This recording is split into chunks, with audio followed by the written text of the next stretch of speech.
right, everybody. And just like that, we are back for an episode of After Hours on what is Saturday, November the 19th.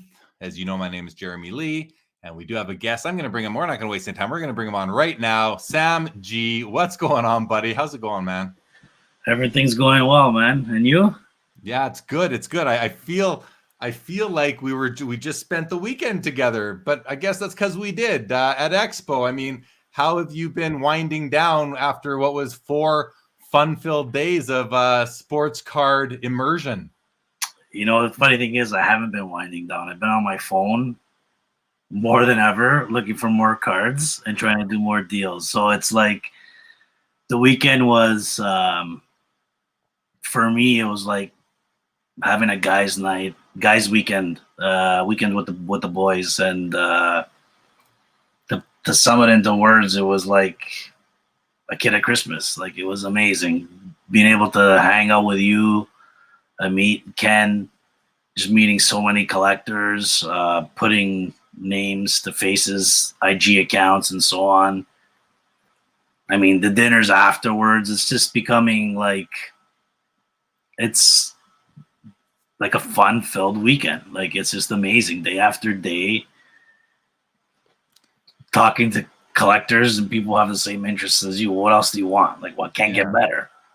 It's what can get better. It's not just about going to the card show and buying cards. It's the whole experience, right? And that's what I think we talk about it a lot when it comes to, like, well, the National, the Expo. Some people say, well, cards are too expensive, or there's nothing I need. Why would I go? And that's fine, and that suits a lot of, I would say, like, more introverted people. But if you like being around people and networking, these shows are places to not just indulge yourself in the hobby of buying, selling, trading sports cards, adding to your collection, but just hanging out with like-minded people. You named off the people.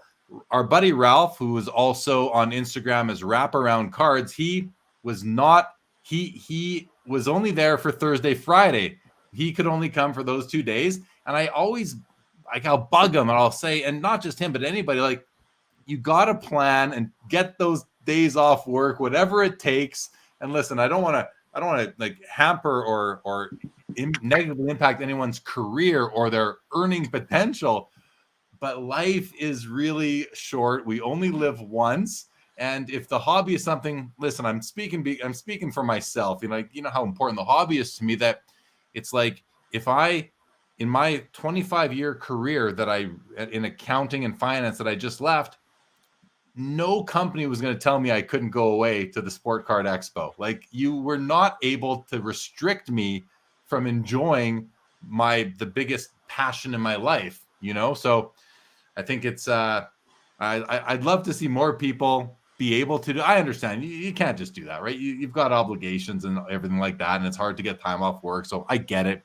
I just wish it wasn't that way, but I recognize that it is. But like you, man, I haven't really slowed down or rested much either. First of all, I've had 4 shows on the channel here, including the PWCC show on Thursday night to prepare for.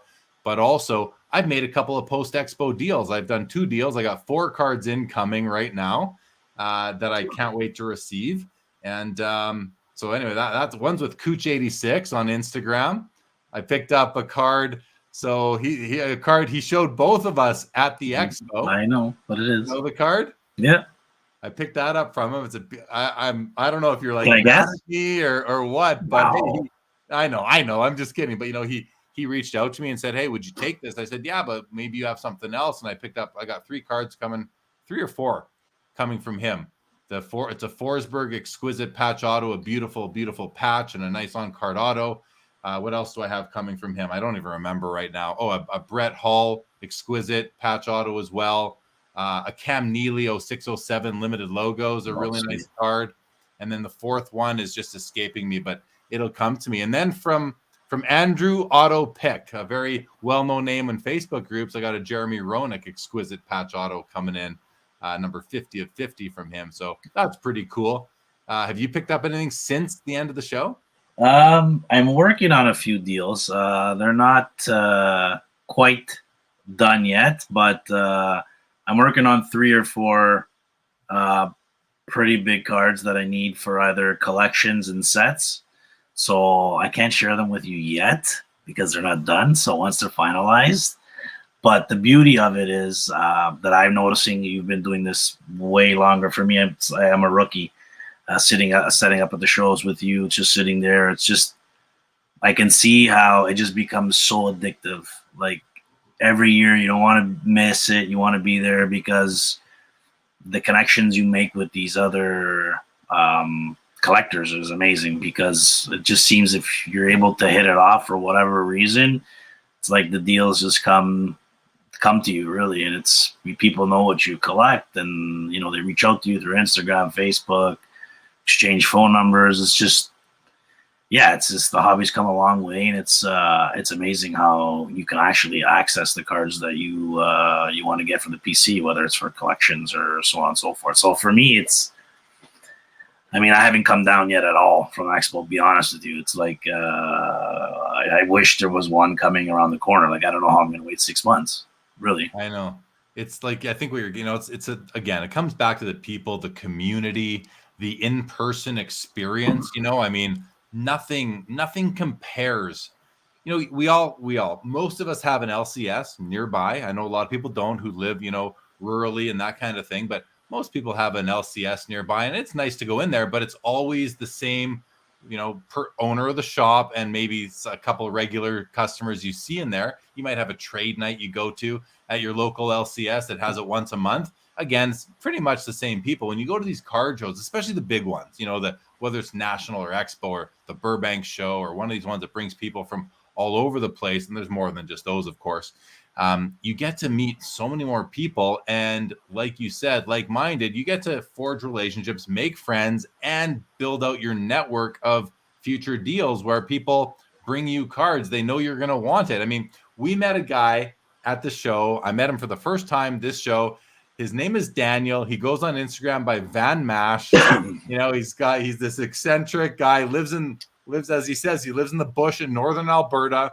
Wears a one of those hats that has the, like a beret almost kind of hat. He's got a mustache. Fedora? What are they called? Not a fedora, but almost like a beret, kind of like, I don't know, like the Kangol hats. And he's got the mustache, and he loves his Cale Makar cards, and he's got a lot of high-end stuff. And we had dinner with him on Sunday, and with his father-in-law, who's right into the hobby with him.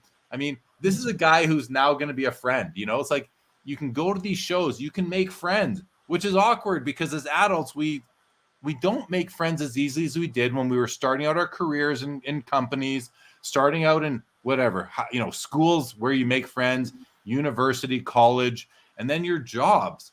And then it's like hard to make friends after that for a lot of adults. The hobby provides us with almost an unending supply of potential friends. And I know maybe I'm sounding a little corny with it all, but I don't care. It's important. Like, you and I became friends simply because of the hobby. We became friends because you came to my booth at an expo one time, and we hung out, and now here you are setting up with me. So, I mean, it's just awesome that way. Let's go to some comments. We haven't done that yet. We got over 30 people with us here late on a Saturday night. Let's say hi to Jake Dahl. What's going on, Jake? Good to see you. Mod Cult Collectibles, hello to you.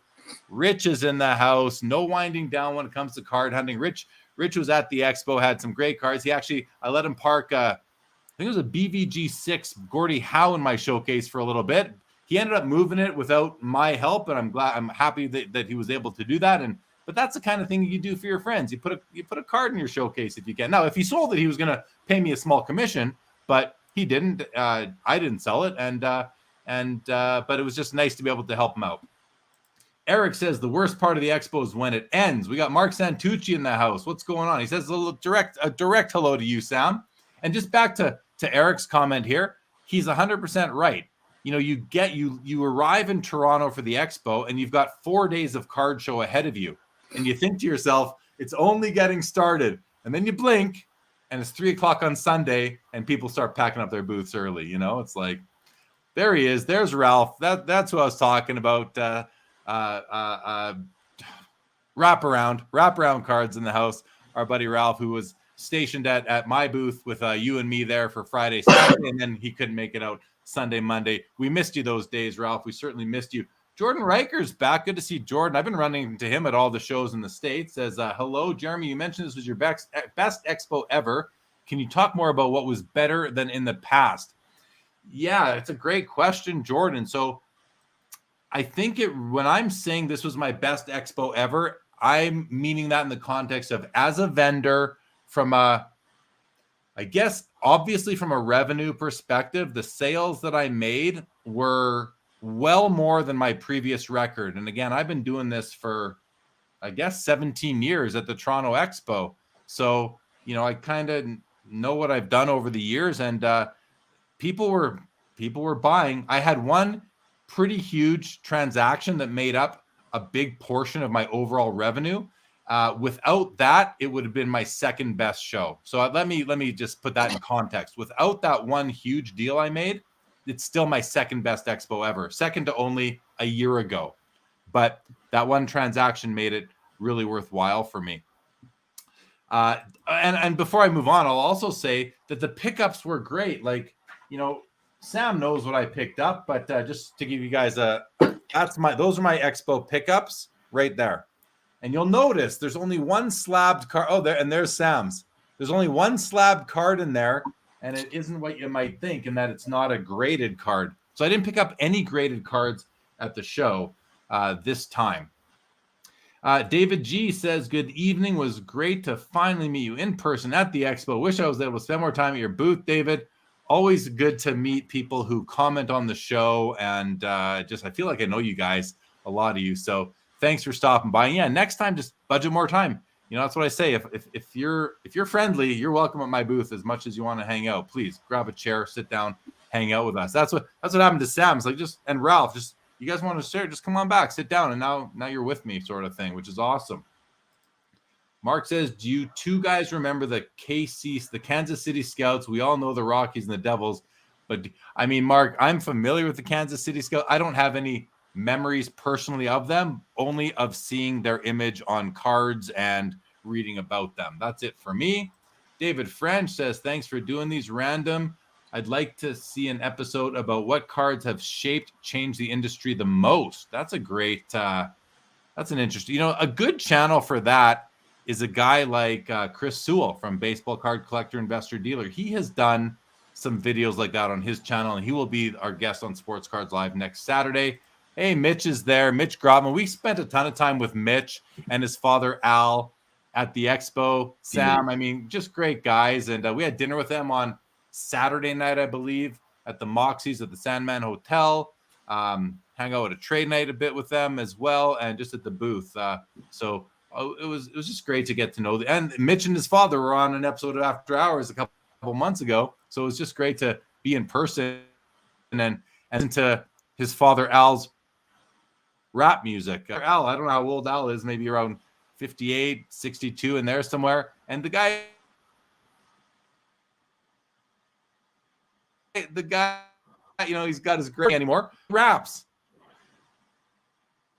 He literally raps. I'm still with you, right? You got me right now? You're a little choppy, but yeah. Okay. All right. Purple Haze in the house. Chris C, could you recommend which 90s and O's hockey rookies you consider buying?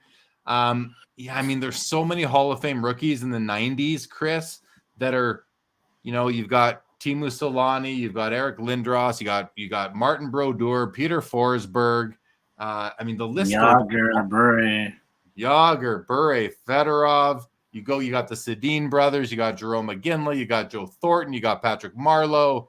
I'm missing a ton, I'm sure. It's 12 o'clock.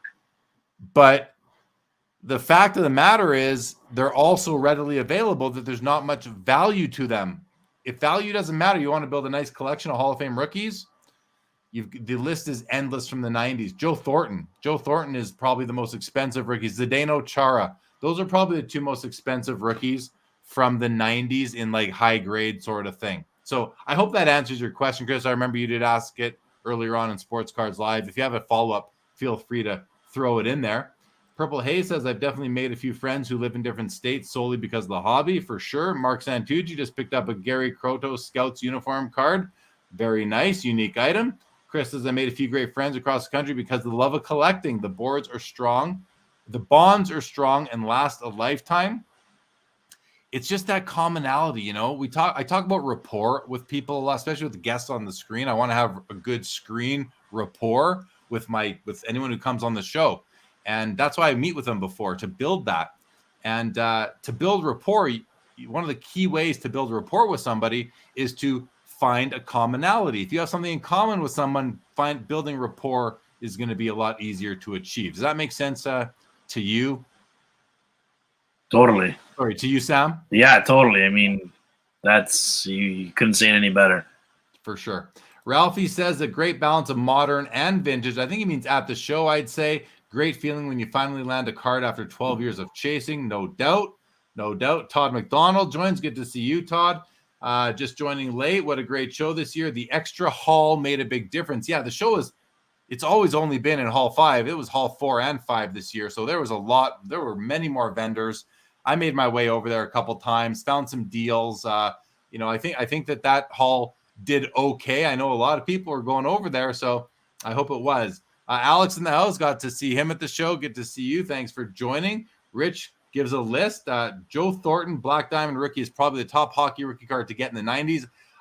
Without a doubt, I agree with that. And I think I picked up a Joe Thornton card at the show. I'll show it to you guys shortly.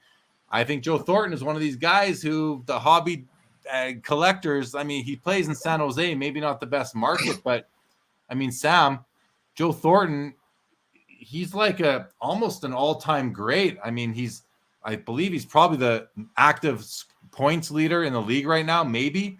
I think he is. I'm not 100% certain, but I mean, the guy's going to be a Hall of Famer. For sure. I don't say he needs a Stanley Cup, but he doesn't have one. So there's one thing there, but sure be nice for him. I just think he's undervalued by the hobby, or underappreciated is a term I like to use. Peep says Joe Thornton is a fuzzy picture for the rookie card. No, it's a Team Canada image. Actually, he's playing for Canada on it. It's not what some people might think. You know, he's not pictured in the Boston Bruins, which is where he played his first couple of years. Colin says not as many Americans at the show than we were expecting. I met my fair share of them there. Actually, I can think of right off the top of my head about, I don't know, over a dozen. I can probably think of 15 or 20 right off the top of my head. I don't know what other people were expecting, but I thought there were several Americans in the room. I guess it just depends who comes to your booth too, though. Jordan says, Jeremy and Sam, can you talk about your experience with selling relative to comps? What % of buyers mentioned comps in negotiating with you? I mean, I'll let you take it first, Sam. How did that impact you? You know what? The funny thing is, the deals that I did, I don't feel people were really taking out their phones and looking at comps. People they found a card that they liked and they wanted to make a deal. Obviously, if you're priced, fair to begin with, if you're out to lunch, then I mean, they're just gonna pass on the card. But I mean, I think our booth prices are pretty fair, and if someone wants to buy the card, there was a lot of trading going on, which I guess helped people keep some money in their pocket, and their cards were moving. So I don't know about you, but I don't feel like people were really caring too much about the comps, because when they had the card in their hand, it was a different experience. Yeah. I know for the cards I bought, I looked at zero comps. I'll be honest with you. When I found the card, I know the value overall because it's what I collect, but it's not like I went to go to the last one and said, oh, this one sold $50 cheaper. Can I offer you $50 less? Like, it was just talk. And again, I find myself always kind of dealing with the people I know and I'm comfortable with. So the deals are always like, they're fun because we're joking and, we know we're going to get to the end result. How we find a way, we always find a way. So I mean, I don't know. It's kind of from my experience. I don't know how you would explain. Yeah. I mean, for me with my cards and my showcases, a lot of what I had were like auto patches and like card serial number to 100 or less, that kind of thing. And in that case, I don't remember seeing people really think about comps. I don't remember anyone really quoting me comps. There are probably a few conversations, or maybe, I sold one card. I did sell a Michael Jordan rookie, an 86 Flair rookie in PSA 6. And the buyer did look at comps, and then I explained to the buyer that, and I showed them, like, here it is. I said, this is a very strong 6, so I'm not selling it. If you're looking to pay average, the average 6 price or the week 6 price, you're not gonna be able to buy this card because I have it priced aggressively for a 6 because it's so much nicer than the average 6 was. He ended up buying the card from me. He walked away just loving this card. So when it comes to commodity cards, people are looking at the comps more. I think, Jordan does the US shows and he's out of Arizona, and it's a lot of Prism basketball and football at those shows, and, Tops baseball and that kind of thing, where, you walk by, and I mean, I've been to these shows now, you walk by booth after booth, it's a lot of the same looking cards. It's those shiny Prisms and Bowman Chromes, and they're all every single one of them is a commodity card, right? Except for the low number parallel. So comps are much more prevalent in that market, I believe. And I don't deal in young guns. I had 2 at my booth. I had a Crosby and an Ovechkin, 3, and a McKinnon. Comp talk happened. I didn't sell a Crosby or an Ovechkin, but I had a lot of people interested in my Nathan McKinnon. And it was, comp talks were happening then because it's a commodity card. Comps are important. They're more, I think they're more indicative of value because there's so many data points. But for cards that don't have a lot of data points, comps don't even really come up. I mean, because you might mention it, but there are none.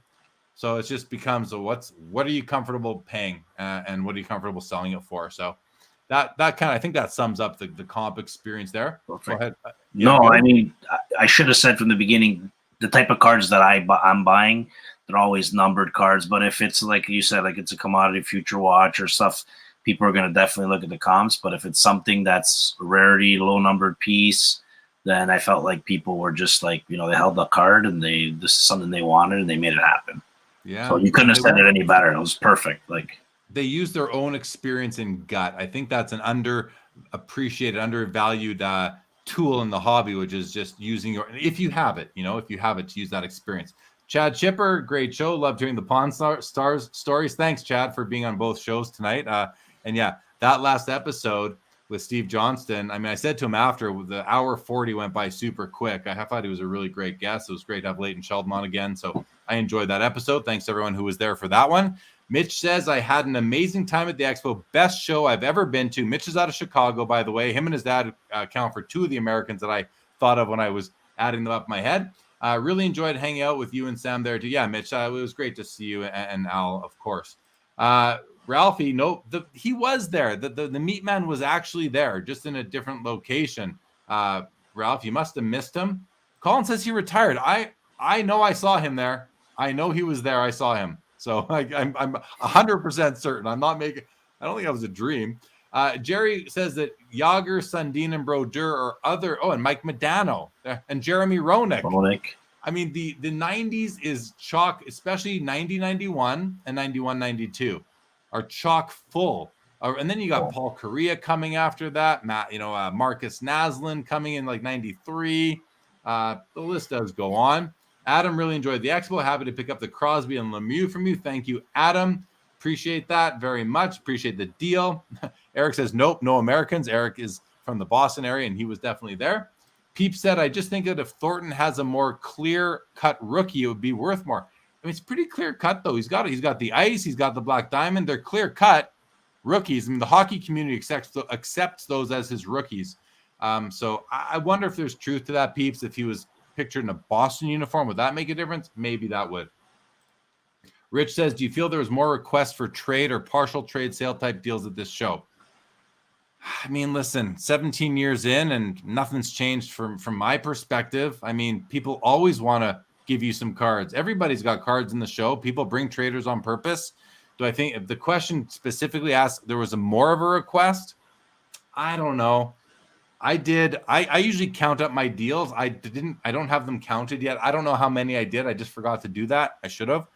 But I did lots of deals, and I had my fair number where people wanted to do the combination. And if they had nothing I wanted, pretty much got the deal done just with their money anyway, I would say. So tough to answer, Rich.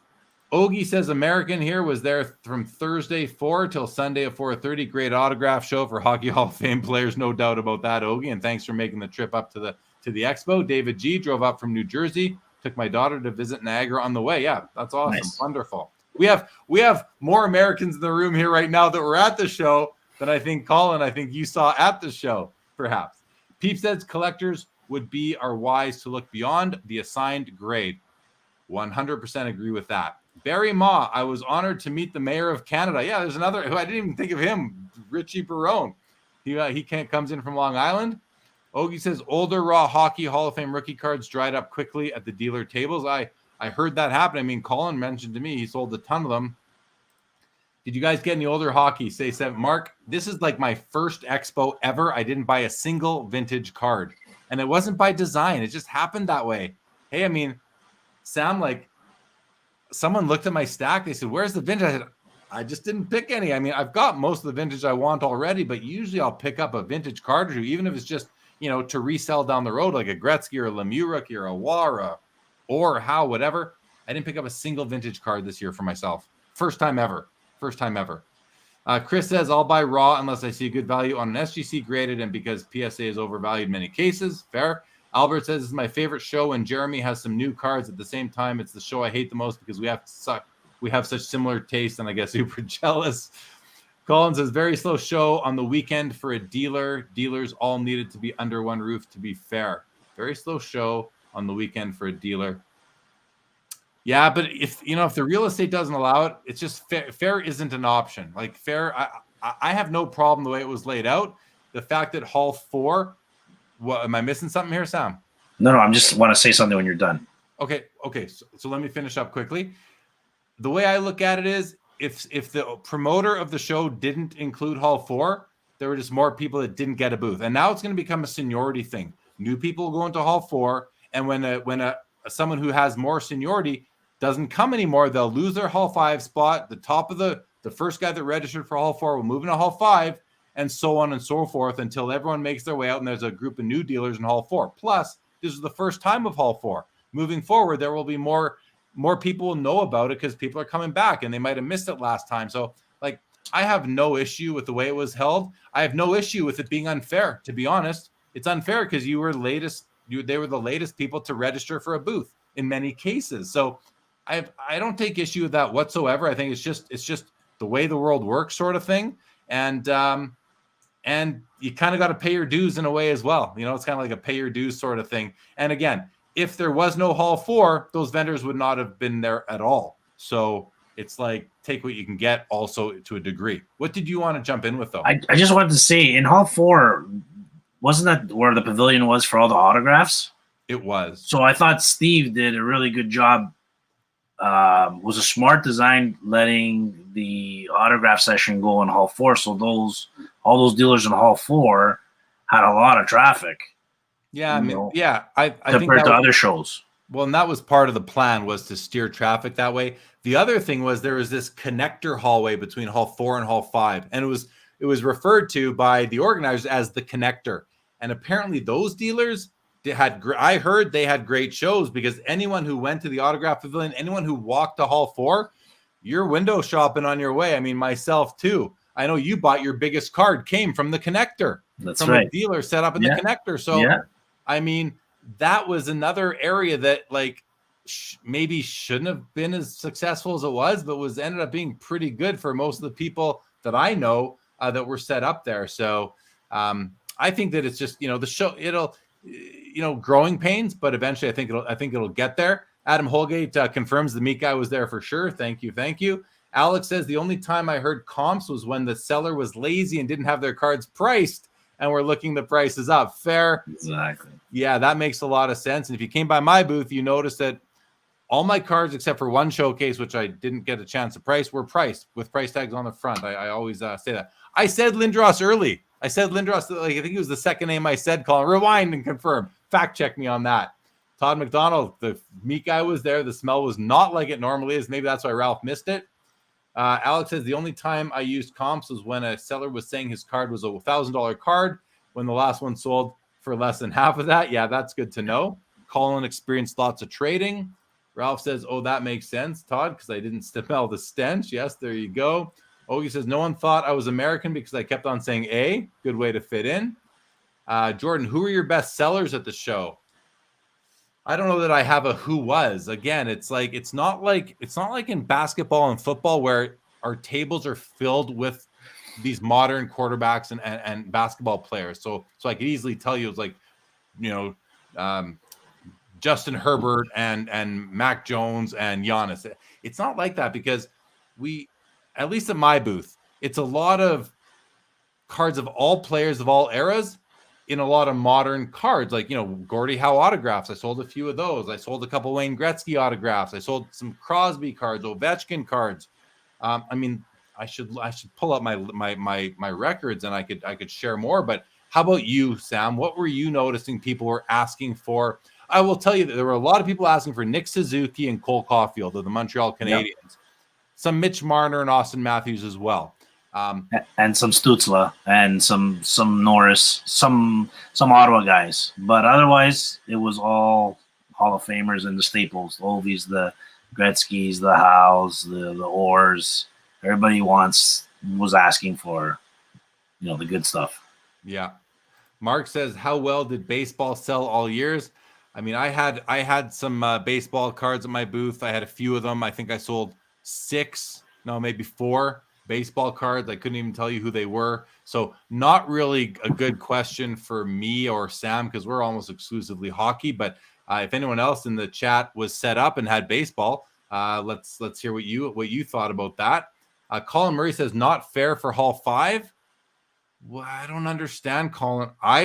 I didn't find it unfair. What I found balanced it out was that the autograph pavilion was in Hall 4. Usually it's at the back of Hall 5. So all the autograph seekers have to walk through to get there. But a lot of autograph seekers aren't necessarily buying cards. That's something that a lot of vendors in Hall 5 historically will tell you, that and I'm right in the middle of the show, they walk right down the middle aisle, and a lot of them aren't stopping. They're just going to get autographs. So while the autograph pavilion moved to Hall 4, what replaced the autograph pavilion this year in Hall 5 was the grading pavilion, which was all the grading companies lined up against the back wall with their submission booths. And that, I think, was good because that's like putting the milk at the back of the grocery store, right? People come to these shows just to get cards graded. So that I thought balanced it out, Colin, but I'm not sure what your experience was. Colin does say here, vintage baseball was down. So, and listen, Colin's got one of the best vintage booths. I mean, I'm thinking, like, is there anyone who wants a better vintage booth at the Expo than Colin? Like, I mean, Jason Martin has a crap ton of vintage at his booth, but probably the top 2 vintage guys, just like for the amount of high quality inventory at their booth. Anyway, what I'm trying to say is, like if Colin says vintage baseball was down, I would say I would have to take that as fact. The vintage baseball was down. Alex has had no issue with Hall 4. I bought cards in both halls and the connector. Very cool. Terry Fortune says, Jeremy, was the Jordan your big sale? If not, what was it? So no, it wasn't. The Jordan was just a single card. My big sale was, so I picked up a collection of about 950 cards before the Expo happened. They're one kind of card. They're called Supremes, and they started debuting, I don't know, 6 or 8 years ago, maybe a bit more. They still come out every year in hockey and in the SP Game Used brand. And I bought a whole collection of them. The guy was hoarding them, 950 of them. And by time, there's an example. Yeah, there's an example of a Peter Forsberg Supreme. They've come in different designs now, but that's the theme, is that it's a huge piece of memorabilia with a nice picture of the player. Always, yeah, beautiful. They always just are eye-catching, full of color. And anyway, I had sold about 75 of them at the show midway through Saturday when the David Adams buyers came by for Hit Parade. And they saw that I had all these cards there. I had about 850 of them left. And their brain started, it was Tyler from Hit Parade. His brain started churning. And he's like, I could build a whole product around this. What if I took them all? I said, right away, I'm like, wow, because I wanted to unload these. I did not want to have them. It's a lot of cards, a lot of weight to carry around. I didn't want to bring them home with me. One way or another, I was going to consign them or sell them at the show. And anyway, it took a day, but we got the deal done, and they bought all of them from me. They bought every single last one that I had from that collection. So if full disclosure, I'm just going to give you guys the numbers. I bought 962 of these cards off my seller. I kept 22 for myself. That brings me down to 940. I sold about a dozen of them before I went down to Expo. So what does that bring me down to? 940 down to about 928. And then I sold about 70 to 75 of them before the hip parade buyers came along, and then they bought the rest of them from me. So that was a big deal. So that's what that was, Terry. Jordan Riker says, with the World Cup starting tomorrow, was soccer more relevant at this show? Not at our table. I mean, I had 0 soccer cards. I didn't really hear anybody talking about soccer. Did you, Sam? You walked the show a bit more than I did, maybe. Yeah, I think Ken had a lot of soccer. That's kind of his thing, and he said he was fairly busy. I mean, I don't really do soccer, but I think it would have to be pretty good with the timing of the World Cup for sure. I would think. I don't know. I couldn't tell you. Well, so you're talking about Kent, who sets up with a meet at the booth next to us, and he told me that he sold a lot of women's soccer. He was he's like, I sold a ton of women's soccer because no one else had it. So if you have, and that's an opportunity at the Expo, especially for American vendors, to come up with some inventory that a lot of the Canadians don't have, because we are typically hockey centric. However, I mean, you look at the Dolly's booth, the Relics booth, I mean, the Mint Ink booth, these guys had tons of basketball and football and non-hockey. So, all right, Mike says the connector hallway had lots of eyes on their booth before the main hall opened with the long line to get in. I didn't even know that. So that's the lines were long. I mean, that connector is going to become a hot ticket to get a booth in there, I think. Jared, can I say something? No, honestly, no, I think Steve Menzie did a great job laying out this expo. Like, I think it couldn't have been any better, honestly. Like, that connector going to Hall 4, how cool was that? Like, it was always cards. Like, it wasn't like a dead zone. It was like, oh, what do these guys got here? And you were going table to table, and then you would go Hall 4, and you'd be like, oh, and then all the signings were there, and then how they had all the graded booths in the back. I think he nailed it, man. Oh, I thought so too. He told me that Friday was a record attendance day forever at the Expo. So, I mean, Friday, and for people who weren't there, Friday and Saturday were so busy in the show that apparently they had to close down the parking lot. Now, there might have been another event going on at this in this area at the International Center, which has like 5 or 6 conference centers. So, but I mean, the Expo was so packed in there to the point where like you couldn't walk down the aisles without having to like go sideways and squeeze between people there for really from about noon till 3 both days, if my memory serves me correctly. Busier than I've ever remembered it being. I mean, it was so busy in there, and the vibe was great. It just was the opposite of what so many people were forecasting, which is such a relief, really, as far as the hobby goes. Collection SML says the F1 display in Hall 5, it was in Hall 4 actually. SML was awesome, great addition to the show. I mean, there was a race car at the show with all sorts of race uniforms. There was a race car driver there. I don't know. She looks like she's out of the swimsuit issue of Sports Illustrated. She's absolutely, she's not hard on the eyes at all. No. She was there. I mean, I like that they're trying things. And if you watch the pre-Expo episode here on the channel with Steve Menzie, the organizer, and with Mikey Singer, who is like his right-hand man, I mean, they admitted that they're trying new things. And if it doesn't work, well, at least we tried. And I'm going to always support that approach. Try it. Try new things. Chris says, I feel that many people don't appreciate the older retired greats in all sports. Picked up a second-year Tim Duncan refractor for only $10. He doesn't get his due, without a doubt. I mean, Mitch Grotman's watching. I know Mitch loves Phil Esposito. You look at Phil Esposito's accomplishments, he gets no love in the hobby. Joe Thornton still playing. I bought one of his cards because I thought, how is this only $300? If this card was Wayne Gretzky, it's $5,000. Surely it's got to be worth more than anyway, I'll show the card soon. YYC Vintage says, I bought only vintage baseball to show. It was great. So much better selection of vintage baseball than my small local Calgary shows. Good to hear. And I patronize these same small local Calgary shows that you do. So I'm glad to hear you were able to find what you wanted at the Expo in Toronto. BM says, I think a lot of people didn't go to work because of Remembrance Day for Friday, which brought out a lot more people that day, including kids.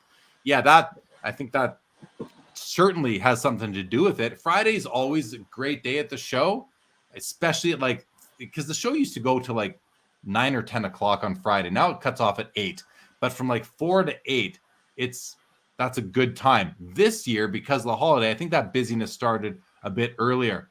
Jake Dahl, Marcel Dion's another great example of a player who gets no love. And I'm not sure who Ogie's talking about, Jack, there, but thanks for putting up the comment, Ogie. Okay, we got to the bottom of the comments. I did make a list of things that Sam, that I thought were worthy of chatting about here. So we've already gone through some of them. Jack Astor's on Thursday night, we had 75 people. And how do I know 75? Because for the staff at the restaurant to do separate checks, everybody got a sticker with their number on it so that the serving staff could find you and associate you to your bill number. And they got up to 72, 73 when I saw it, when all the Players' Choice people came in. So great turnout. I want to thank everybody who did come out. I hope you had a good time. I know that it was some great networking. And so I just want to grow that. And let's get 100 people out in the spring if we can. How was it for you, Sam? Did you enjoy it? Amazing. It's that's the intro to the weekend. That's for me, it's become a staple. I can never miss it now. So for me, it's just nice to have that first night to connect with everybody, and then in the morning, boom, everybody's there. You put names to faces. It's a great event just to chat to other collectors and get to meet new people. To be honest, it's a great event, and thank you for doing that and setting that up on Thursdays. It's a special event that hopefully keeps on going for many years to come, for sure. Well, as long as I'm going, I'll keep it going, and I hope if I don't come, that even if I can't come one year, like when I got sick in June and didn't come, the event still went on without me, and I'm glad it did, and I hope it continues. Yeah, I went. I'm sure it will. And see, when we used to do it, the Expo only became a 4-day show post-COVID. Before that, it was a 3-day show, so it was truly a pre-Expo dinner. You come in on Thursday so that you can get to the show to set up early Friday or do some Thursday setup. Let's all get together Thursday night. Now it's after that opening VIP, whatever the night is called, where the show is open from 4 till 8. And then we go after. And I like that it's actually that we've had a bit of the show under our belts before we go there, because by then you have a feel for what the show is like. You got your eyes on some targets you want to go back to find the next day. You're talking to people. Yeah, it was definitely awesome. Definitely awesome. So want to talk about Jack Astor's. I'll mention that on the Saturday, I think it was, I got to go into Hall 4 where the main stage was and sit on a panel talking about hobby content. It was moderated by Aaron from Slab Stocks, and to my right was Ty from Breaker Culture, and Chasing Cardboard is a new series he's doing. And on my left was Jeff Wilson from and the Sports Card Investor. And I thought we had a great panel, and I know that they streamed it live. I think that footage is available maybe on the Sport Card Expo YouTube channel or website if anyone wants to go back and watch that. But we were up there for a good 40 minutes, I would say, and I thought we did a nice job overall. So thanks to anyone who came out and watched that.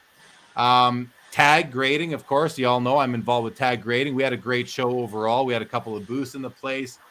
Everyone who saw the slabs at my booth absolutely loved them.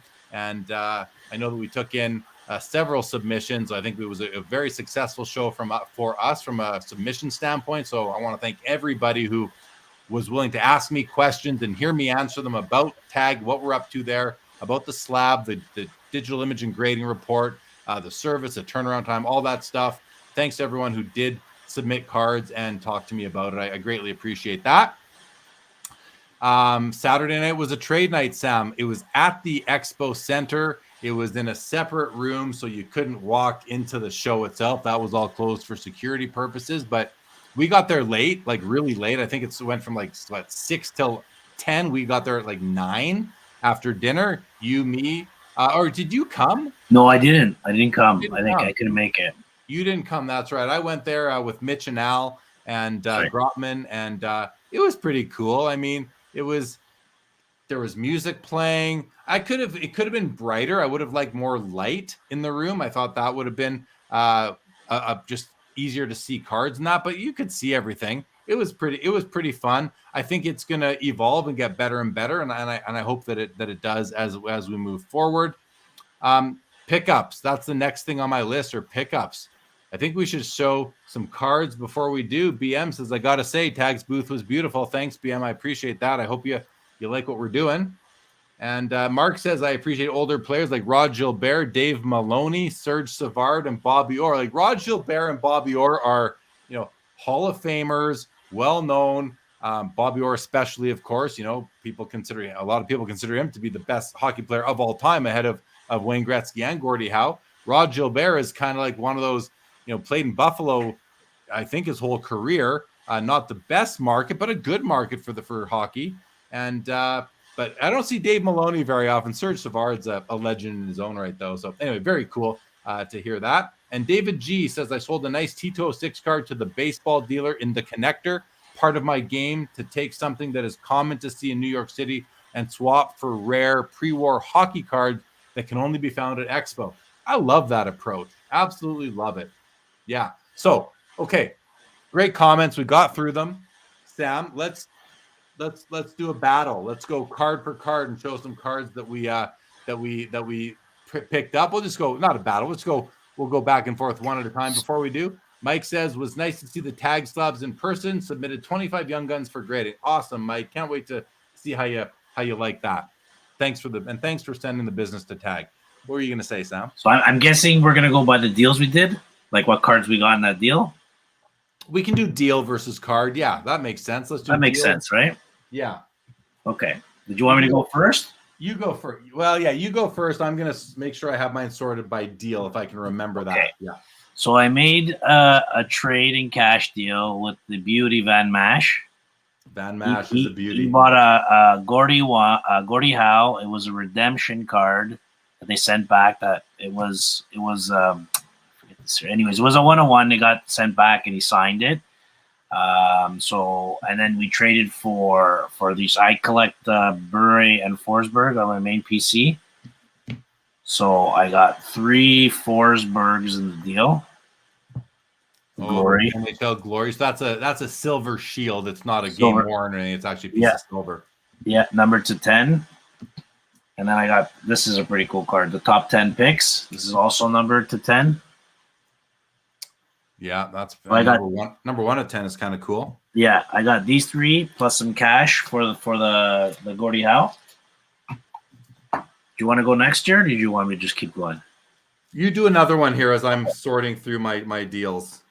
So this was a card I've been after for a while. I always wanted a nice piece, John Beliveau. So yeah, I did. I bought this off of what does he go by? Grant Patterson. I forget the store name right now. GP Grant Patterson, GP Sports. GP Sports. GP Sports. We talked about it. We had dinner with him on Sunday after the show, and we talked about the name of the shop, and it's escaping me right now. Too embarrassing. Yeah. And again, Grant. I've known Grant for a while, and he's a great guy. I can't say anything bad about the guy. Amazing. So we did a trade for that. I got the Beliveau, and I traded him.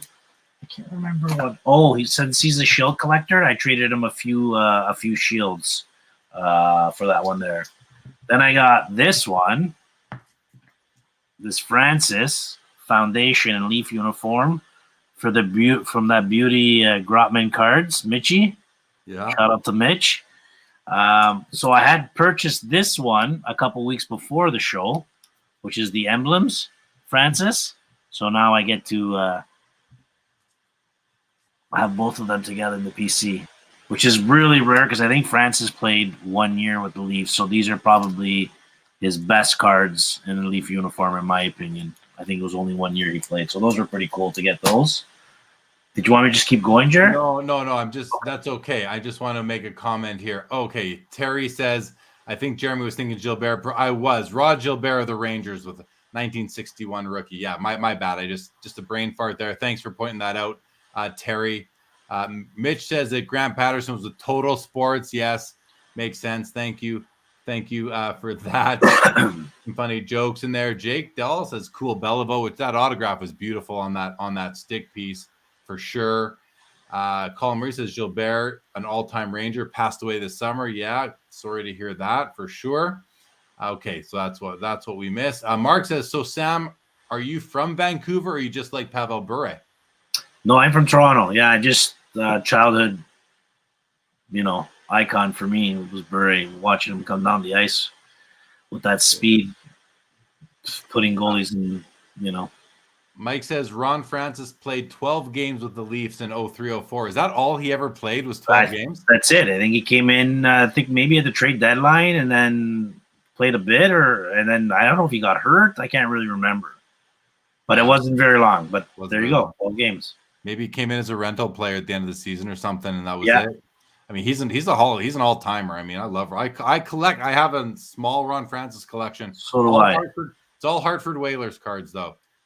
Gotta love those Hartford Whaler patches. What's that? Gotta love those Whaler patches.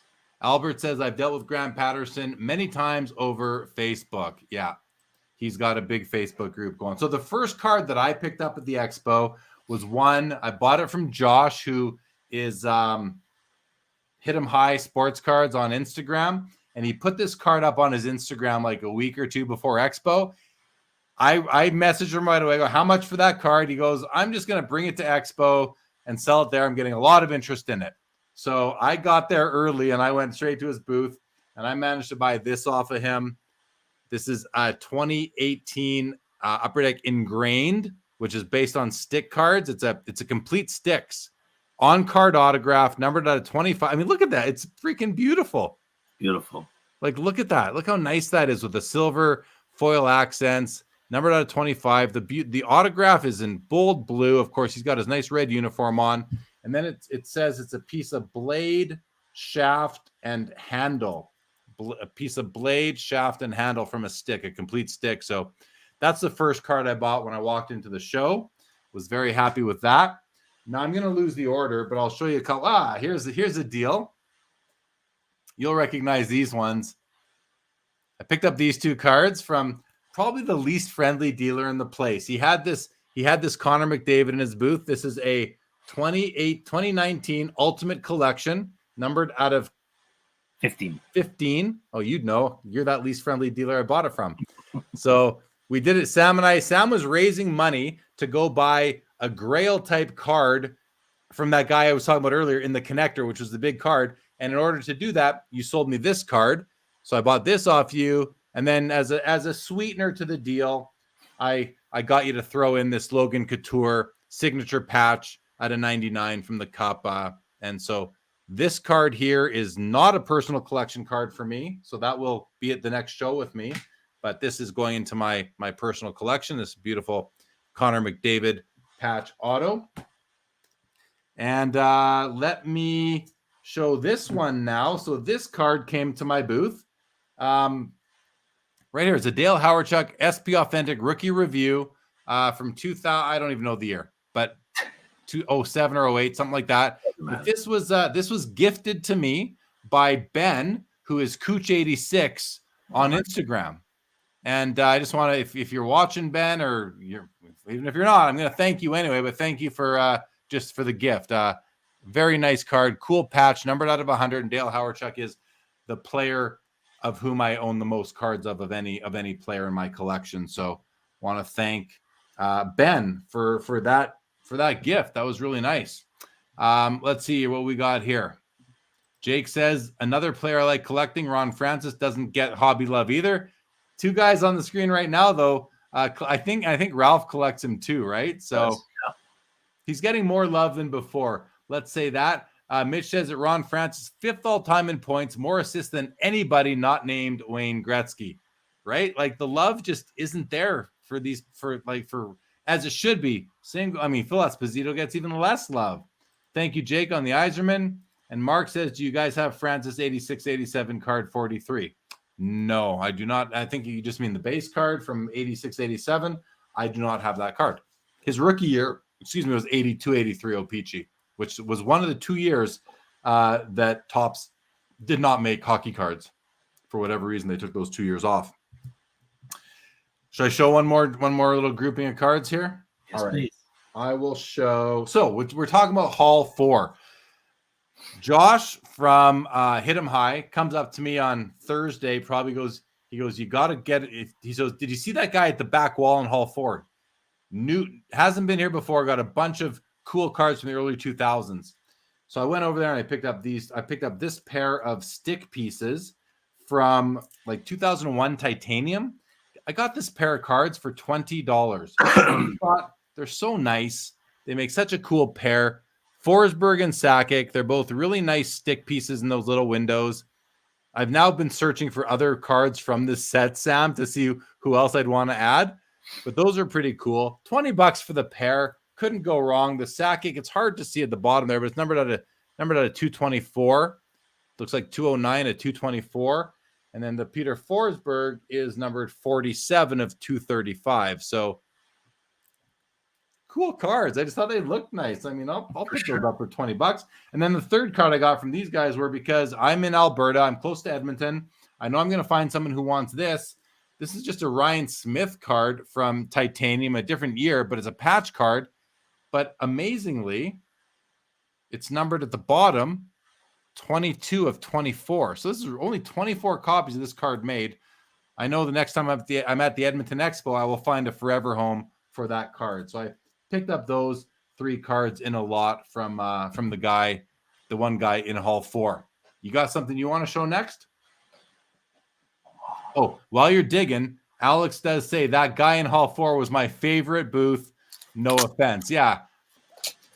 He was probably a lot of people's favorite booth because he had all this inventory that no one had seen before. He collected back in the early 2000s, in the 90s and the 2000s, and then was out of the hobby for 10 years and then came to the show to sell his collection.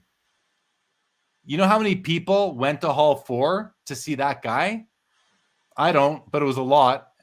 How come you never said anything? I wanted to go check it out. I never went. You didn't go? I didn't go.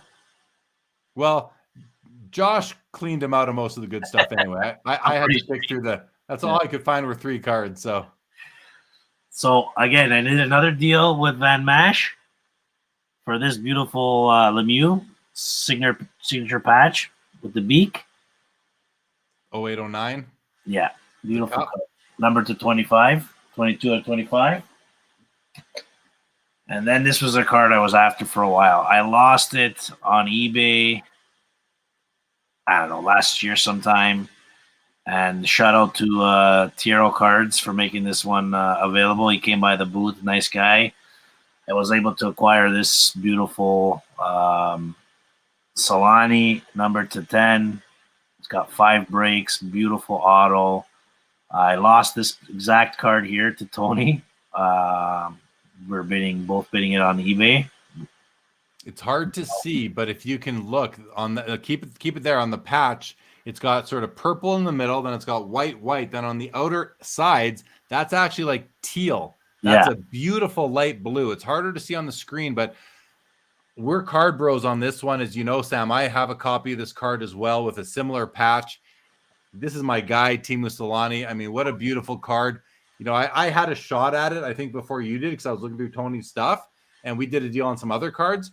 And I'm glad that I didn't grab it, left it for you. I have a copy I'm very happy with, but I'm so glad you picked that up. What an amazing card. Absolutely. So I have a few from this set that I just think are amazing. I have the Sakic, I have the Wah. Actually, Sakic, I believe, has 2 from that year. One's an All-Star patch. They're such gore. I have this obsession with cards that are full body. I just think the layout is really, really nice. Anyway, so do you want me to do another one? Yeah, go ahead.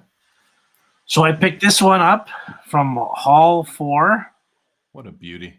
Yes, beautiful. This is another card I've been after for a while, but he was finally able to let it go. Guy Lafleur. This is All-Star patch, number to 49, exquisite collection, 16-17. Such a beautiful.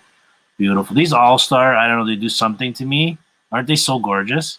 So gorgeous. That card is, that card like, listen, I'm going to make a very frivolous comment right now, but that might be his. I know Mitch will definitely correct me, but Mitch, how does that rank? Like, just considering that patch, the on-card auto, the overall aesthetic of the card, I can't think of a Guy Lafleur card that I would want over that one. I mean, it's not Montreal Canadiens, but that's okay.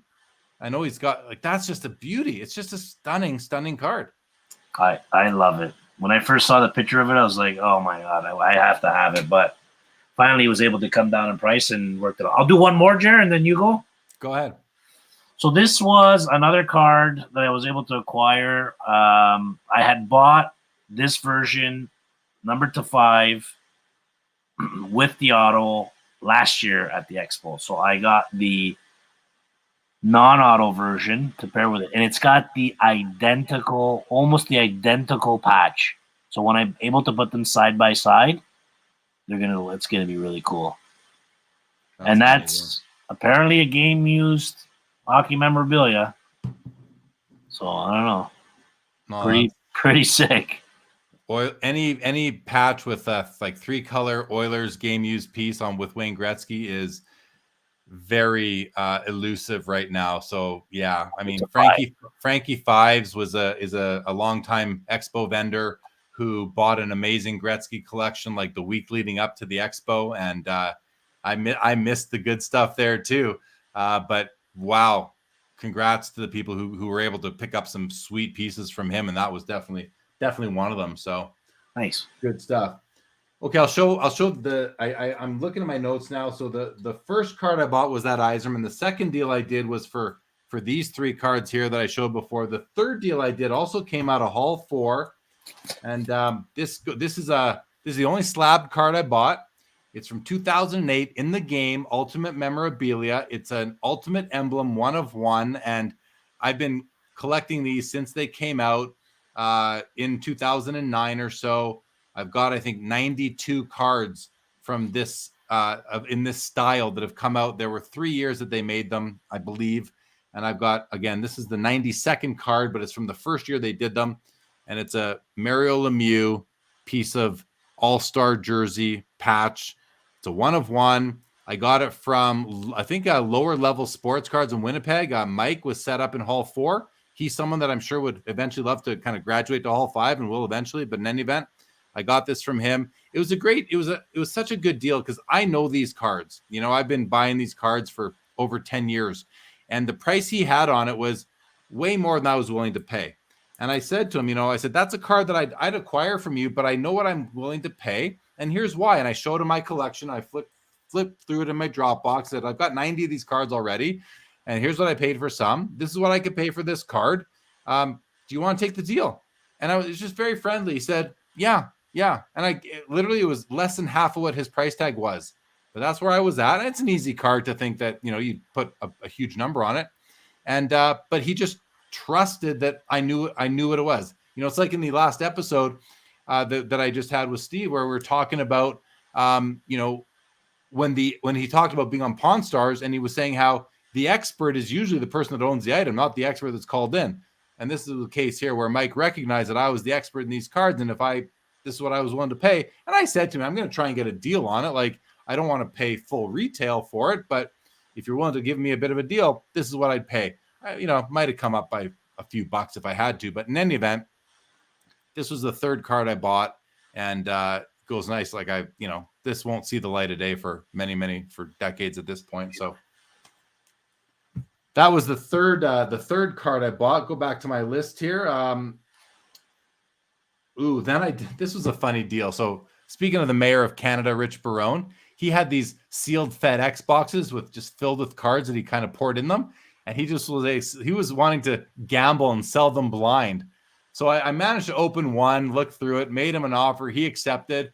I ended up taking 3 more of those boxes from him for more money. And I didn't keep any of those cards. Those all went off to be sold. But I didn't bring them home. I gave them to an eBay lister to sell for me because the card's not for my PC. But I did keep 3 of them. I think I only kept 3. One of which is this Grant Fuhr Remnants out of 100. Just a simple stick piece, just out of 100. Card's probably not worth much. I mean, maybe what's this worth? 15 to $50, depending on the customer sort of thing, right? But I love it. It's just beautiful. And I picked up some of these at the Montreal show, some McDavid's and Ovechkin's. I thought, you know what? I'm going to add this to that little pile of, it's just such a beautiful card with the gold, nice gold foil detail here. You know, anyway, I love that card. Also got this Dominic Hasek autograph from Bowman's Best, on-card autograph on a real nice shiny Dominic Hasek card. And then this Mika Kiprasov with a neat patch, some sort of commemorative patch there from I'm guessing the Flames out of 35. So I got those three. Not sure if they're going to be PC. Well, this is definitely PC. Not sure on the other two yet. So there were those. What was next? Oh, this guy right here, Matt Sundin tribute card. Upper Deck the Cup RPA tribute. So this is actually from 2012, I think it says. But, you know, it's in the style of 0506, the Cup. And, you know, players from pre-2002 in hockey don't have RPAs. So this is the only way to get them an RPA style card. And to me, this is an RPA tribute. I love it. And I recently picked up the Yzerman, which I showed on Instagram. I picked up the Brett Hull, which I also showed on Instagram. I picked up a Thornton on eBay, which I've shown. And now I've got this one and one more to be shown from the show. So that was a cool pickup. Love that card. I got this actually came from Cooch86 as well. He gifted me the Howard Chuck, and I purchased this from him. So I want to, and he gave me a good deal on it. So I want to thank Ben for that deal there. Should I keep going, or you got something? Go ahead. All right. Something, but all right. I'm scanning through to see the next deal I did. Oh, these two cards here. Where'd they go? These two cards here. So I did a trade. I think this was with Tierra, with Tony. I gave him an Eric Lindros scripted swatches, which I thought was a scripted sticks the whole time I owned it, because it was like a screen print versus like patchy patch. You know, it wasn't like thread. It was screen printed. I thought it was a stick. I thought it was this whole time I had this card over a year. I'm thinking it's a scripted sticks. It was a scripted swatch. Anyway, I gave him that card and a little bit of money, and I got these two Brett Hulls in return. A scripted swatch out of 25, I believe, on the top, and a Peerless patch out of 50 on the bottom. So two nice Brett Hull cards. You know, I have a very small Brett Hull PC, like it's not even 10 cards. I have one more incoming now. So excited to add those. And then I bought this card here, walking by the Klutz and Chara booth, who were set up right across from me. And they don't price their cards on the outside. You have to ask them. Then they got to go into the app and take about 2.5 minutes to find the price of the card. Then they finally do, and they tell you. So they had this card in their showcase. Look at this beautiful, beautiful card, if I might say so myself. This is 2006 Upper Deck Ultimate Collection. Teemu Selanne and Jari Kurri, both 3-color patches out of 25. These two players are paired together because they're both from Finland. Yeah. So they grace several cards together. I just think this is a gorgeous card. So I went to the booth. I asked the price. I'm sure that the girl is going to say to me, $250 to $300. That's what I was expecting. She goes, "Oh, that's $60." I go, 60? I'll take it for 60. And then she's like, "Well, I think so." And she went and confirmed with one of the guys and came back. She goes, "Yeah, $60." I go, done. Like, I'll take it. You know, one of those rare times where you get a card for like way less than you're kind of willing to pay or thought you'd have to. And I would have paid a bit more. I wouldn't have paid $250 or $300, but in any event, I love it. Absolute beautiful card for my PC. I'm in love with this card. The next deal I did, so that takes me through Thursday and Friday for my pickups. The next day, I picked up this. This was in Hall 4, Sam. Went to Hall 4. There were some nice cards in Hall 4. I forget who these came from, unfortunately. I remember the guys. I just don't know what they were called. Really nice guys. I saw this card, and I managed to negotiate down to a price I was happy with. Saku Koivu. You know, this guy's a legend in Montreal. He should be a legend. He was captain of the team. He suffered from cancer. He had a comeback from cancer, came back. He's finished like my guy, Teemu Selanne. He's a gentleman, a nice guy, and probably one of his nicest cards. It's a 07-08 limited logos, the only year that they were vertical. Beautiful 3-color Montreal Canadiens patch. Gorgeous on-card auto. No fading whatsoever. numbered out of 50, and I picked that up from there, from those guys over there. So really happy with that. I guess if I do the math, I'm not going to tell you what I paid, but I think I negotiated 20% off the sticker price on this card. So anyway, got that one. So someone did a lot of deals in Hall 4, eh? I did some deals in Hall 4. Let's go to some comments, though, Sam. We've been ignoring the comments for a bit. Mitch says the Hall 4 guy stuff was absolutely insane. Probably a once-in-a-decade kind of collection dump. Yeah, I mean, these things don't happen very often. So Josh, who got there first from Hit 'em High, he was the beneficiary of a lot of good deals in there. And I think the vendor was happy, too. I know he did a lot of business. Rich says full body shots on Mem Auto cards here are the best. Just saying. I'm with you on that. When you get the full body shot on the auto patch cards, they're just beautiful. Mike Double V says a nice clean autograph on that Lafleur that you have, Sam. And yeah, absolutely beautiful. Mark Santucci, I agree with Sam. Full body shots are better than headshots. Love the Guy Lafleur, no doubt. Thanks. Mitch says Lafleur 0506 honorable numbers has a full body shot with the Habs and a big Habs swatch. Probably my favorite. Yeah, that'll be probably his best card right there. And then Rich says cool Curry Solani. They were also both at the show in person on Sunday. That's right. I didn't go see either of them, but they were both there. So that's pretty cool. Pretty cool. If I keep on going, Sam, the next thing I bought, that was bought and sold, so I can't show that. Here we go. Where did I put that card? I picked up this card right here. So I bought, this was a cash trade deal. I was the one given cash and trade. So this is a 2012 The Cup signature patch, Patrick Waugh. Numbered, it's a short print out of 15. Signature patches used to be out of 75. Now they're out of 99 in later years. But this is a card that has him pictured in Montreal game used memorabilia in it. Gorgeous on-card autograph. Honestly, not my favorite design of signature patches from the Cup, but still nice. The card is amazing. Yeah. The card is amazing. I gave up money and I gave a Gordie Howe autograph that had the Mr. Hockey inscription as well. So it wasn't, gave up some money and a good card, I think I had a $450 price tag on the Howe, and I gave up, I'll tell you on this, I think I gave up $320 cash also. So whatever that works out to. Got that card from Van Mash? No, that came to the booth.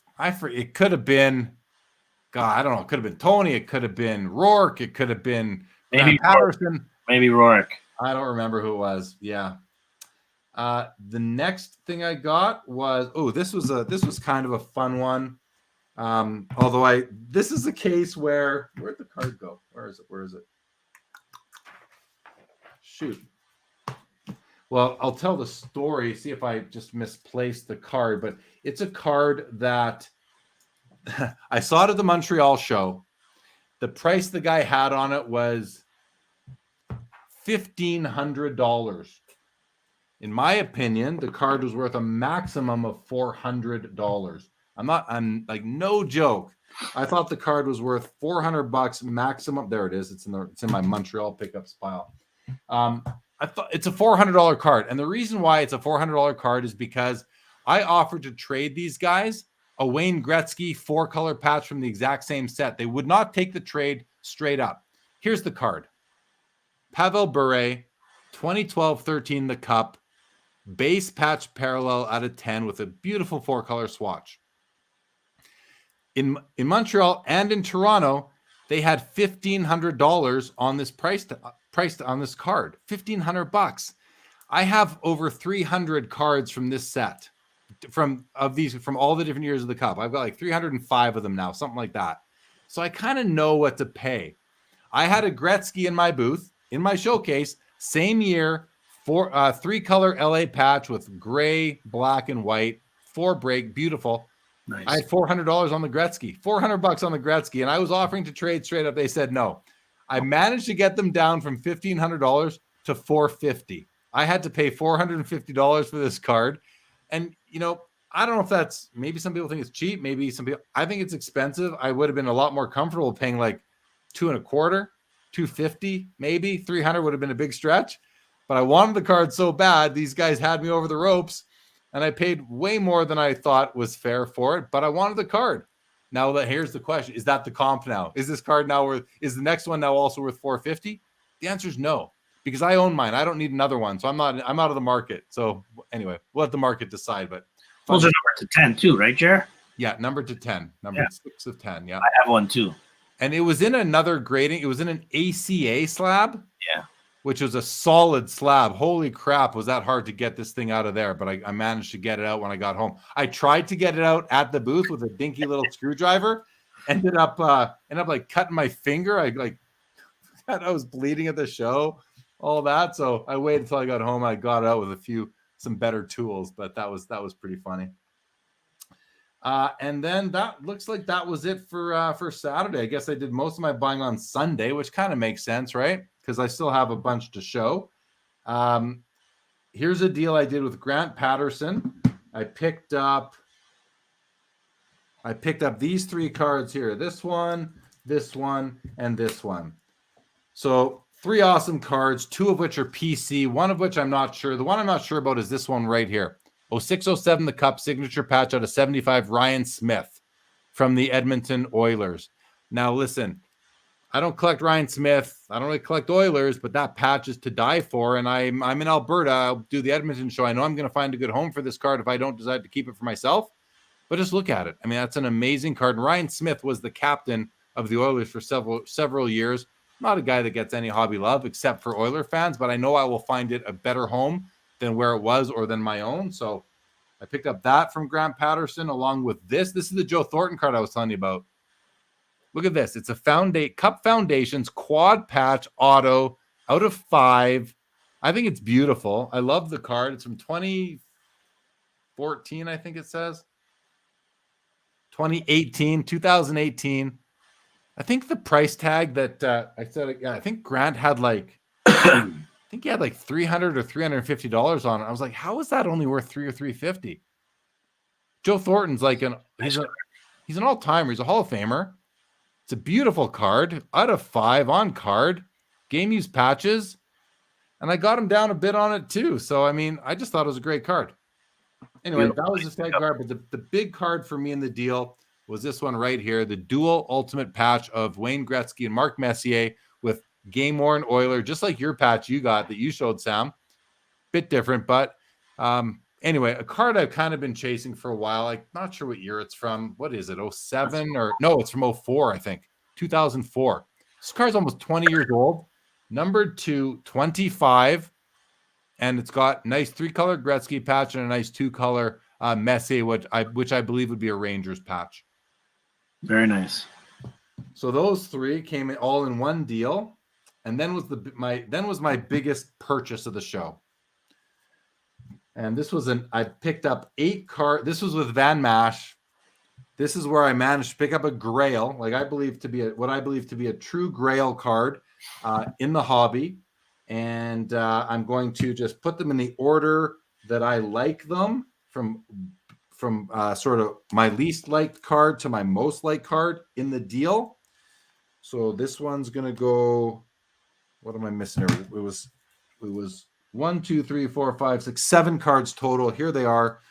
We'll do it like this. It's tough to put this behind it, but I'm gonna. Okay, so the first card was this Anze Kopitar, the Cup base patch parallel autograph out of 8 with a nice 3-color patch. It's a beautiful card, right? Like, the Kings don't have a lot of reds, yellows, greens, blues, and they don't have any of those in their patches. So when you can get a 3-color Kings patch, what up? Are you moving that? Am I what? Are you going to be selling that? I don't know yet. Why? Because I know somebody who's a big Kopitar collector in case you wanted to move it. So let me know. I'm not aggressively going to look to move it, but if someone approaches me, I'll definitely consider an offer. It's not a card I'm looking to put a price tag on right now. I do want to enjoy it for a bit, but we'll see. I also have a colleague who's a big Kopitar collector. May make its way to him at some point too, so we'll see. Very nice. So that was the first card in the deal. The second card, and again, we're building up here. The second card, this is a 2009 SP Authentic Rookie Review, Patrick Waugh. Remember, this is 7 cards. This is my second favorite of 7. And this is a great card. Now, the problem with the only negative on this card is that it's got a Colorado piece of memorabilia where he's pictured with the Montreal Canadiens. And then it's got, but on-card auto, short printed out of 25. These rookie reviews are often mostly out of 100. And this is a card that is definitely not PC, simply because I picked up a couple other nice Patrick Waugh cards, which you'll see 3 more coming in this stack. So that's number 2 of 7 in the deal. You sold me my copy of that.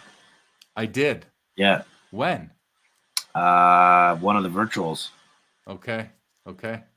The third card was another one of these tributes, the Patrick Waugh tribute. This is from 2009, the first year they did them. So listen, I mean, look, the patch is nothing to get too excited about. It's like a week 2 color, on card auto in black ink, which I way prefer blue. I wish she would have signed in blue, but in any event, it's out of 10. I believe it's maybe, and Mitch might know, is this his only tribute, 0506 tribute rookie?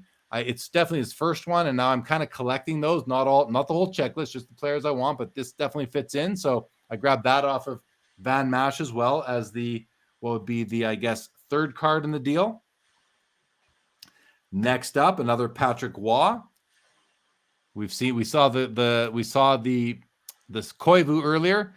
Look at that, 4-color 0708 limited logos. That's maroon up at the top corner there. Out of 50, gorgeous on card, hard signed auto. Really happy to land that. Not a card I was looking to get, but now that I have it, I'm gonna keep it. Down to the top 3. In the third spot is a 2016-17 Upper Deck the Cup base patch parallel auto Steve Yzerman All-Star, numbered out of 8. And look at his autograph. Like, it's art. It's the All-Star. Like, it's such a beautiful card. Those Campbell jerseys, they're so nice, man. That's a beautiful card. And the way the gold foil kind of pairs well or matches well with the orange jersey, like, yeah, I just love this. Just love it. So that was the third card. And again, one from Van Mash too? These are all Van Mash. So far, this is all one deal. These are all one deal with Van Mash. One deal. And there's still 2 more, including a Grail, which I consider to be a Grail. And I'll tell you what I gave up to him after. I'm not going to tell you the exact amount, but I'll tell you kind of what the deal was. My second favorite card, Patrick Waugh from the same set as your Solani. Patrick Waugh limited auto patch, SP Authentic. This is from 2014. Now, it's obvious what I love about this card. On card auto in big, bold blue. 0 fading. 3-color Montreal Canadiens patch with some angle to it and a nice balance between the white, the red, and the blue. And then, of course, a full body shot of Patrick Waugh in action in Montreal. To me, this is... Huh? What a design. Oh, such a beautiful design. Beautiful. Killed it that year. I love it. So then there's this. This is my second favorite card in the deal. And then we have the Grail. Before we get to the Grail, we're gonna hold out, go to some quick comments here. Al G in the chat. Nice to see you, Al.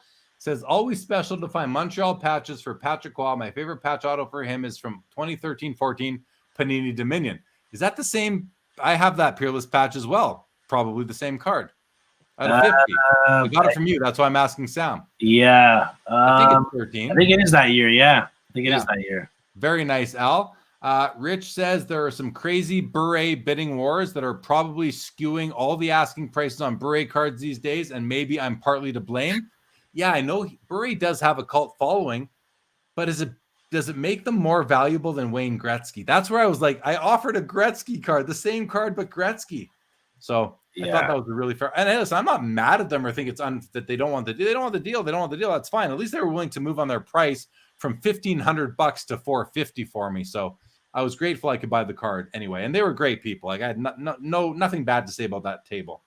Mitch says, I believe Patrick Waugh has a tribute out of 5 and another out of 10 for 0506 tribute.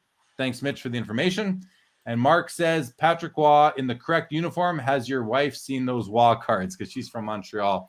She probably hasn't seen those Waugh cards yet, Mark. I'll show her. She'll like them. Now for the card that I consider to be a grail for hockey collectors. Again, it's a modern card. We're not talking about a Bobby Orr rookie or anything like that. But as far as modern patch autos goes, this is from 0506 the Cup. It's an honorable numbers, and it's out of 9, and it's Wayne Gretzky. So to me, this is a card that has so much going for it. Full body shot. I don't love that he's cut off at the knees. I almost wish that they flipped the image the other way, so you could see more of the legs. But in any event, you got the full body shot on card auto in nice blue ink with 0 fading. This card is already 17 years old, I guess, or 16 years old. We have a 3-color patch on the first 9. The second 9 is a 1-color patch. We can see the stitching goes all the way through. It's a card, though, Sam, that when I saw this in his showcase, I was like, I can't even believe there's one here. And I saw the price tag and I thought, oh my God, well, I'm out, I'm out. But then I had a great show. And then I started, I had a great show and I'm like, I'm going to go shopping now. And if I can land that Gretzky from Van Mash, so I made him an offer. I made him an offer on Saturday, kind of before we left. The offer was way less than his price tag because, hey, listen, I said to him, I'll make you an offer. I don't think you're going to like it. So I don't want to insult you. So if you don't want to hear it, I'll walk away. No harm, no foul. He's like, what's the offer? I made the offer. And he didn't shut it down right away. He said, well, let me come by your booth. Came by the booth a little bit later. He said, if you throw in those 2 cards, I'll take your offer. I didn't want to throw in those 2 cards. It was more than I was willing to spend on it. So the next day, Sunday comes around. I think I beeline to his booth as soon as I see him get there. And we had a direct eyesight view to their booth, right? Him, Andrew Otto Pick and Rourke Pick and Grant Patterson and his crew. I went there and I said, well, let's try and work on a deal. So see what else, or I think I said to him, here's what I'll do. You throw in these cards there as well, like some of these 7. I'm going to give you my cash offer. I'm going to give you my Pro Set Stanley Cup hologram and a BGS 8. That was one of the 2 cards for me he wanted, but I didn't want to give him the other card. I said, you throw in these cards. I'll keep the cash. I'll give you those 2 cards. He just put out his hand and we shook on the deal. I was like, all right, deal. I said, well, come by my booth and pick up the cash. Walk with me and I'll give you the cash. And so we did the deal. And I'm perma smile ever since because this is a card that you can't. There's only 9 of these. 0506 the Cup. Wayne Gretzky. Honorable numbers. Mitch Grotman will tell you how many autographs Wayne Gretzky has in 0506 the Cup.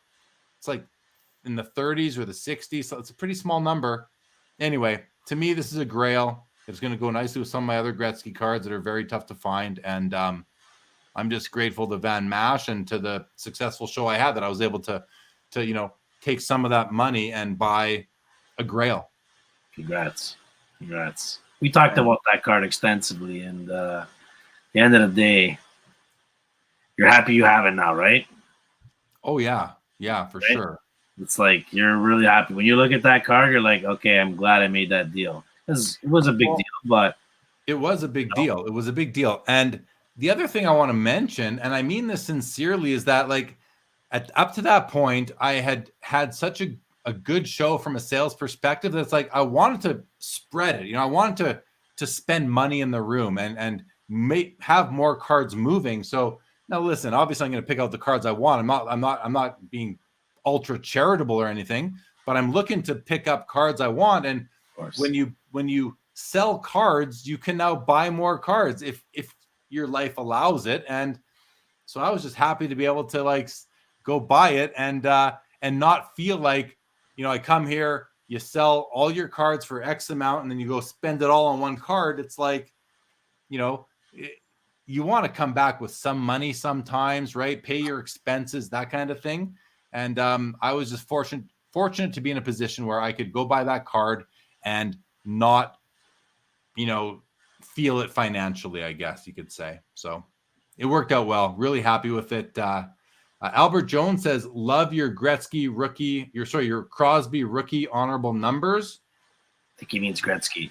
Gretzky. I think you mean Gretzky. Thank you, Albert Jones. Yeah. Brendan Ryan says banger. Yeah, I believe so too, Brendan. Mitch says that honorable numbers really is a grail. There are more honorable numbers in 06-07 of Gretzky, so the next year, than there are total Gretzky autos in all of 05-06, the Cup's print run. So that's pretty cool to know. Thanks for that, Mitch.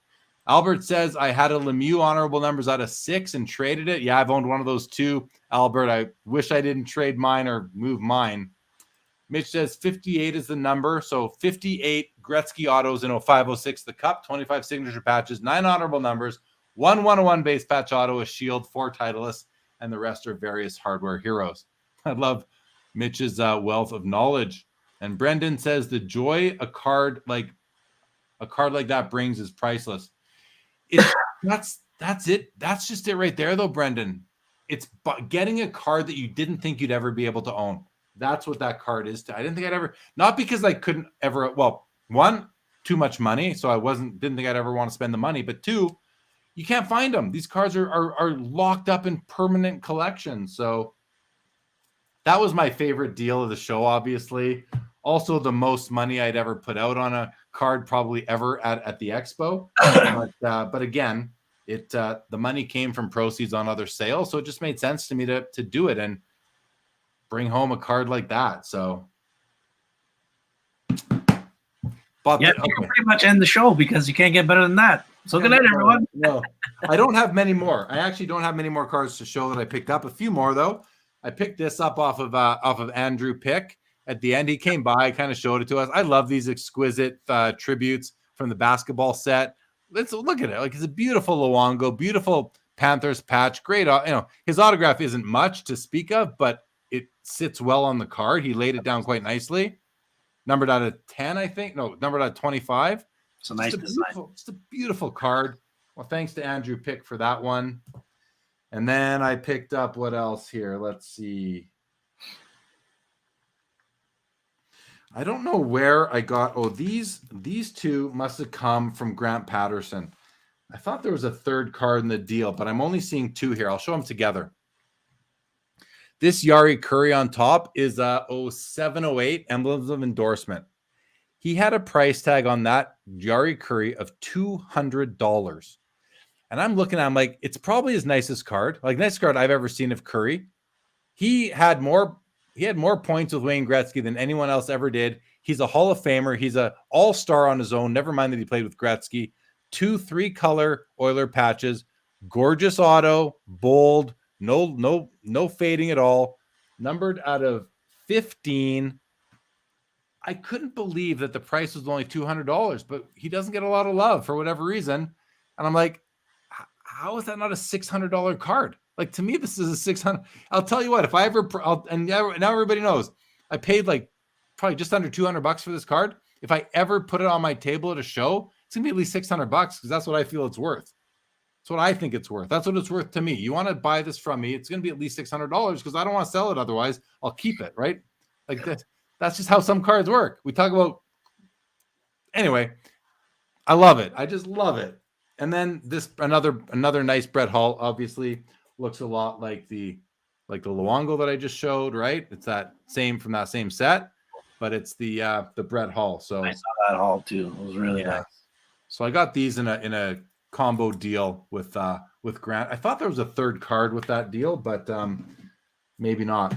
And then the last deal I did was a trade I made. I forget his Instagram right now, but this was a fun trade. Maybe I wrote it down somewhere.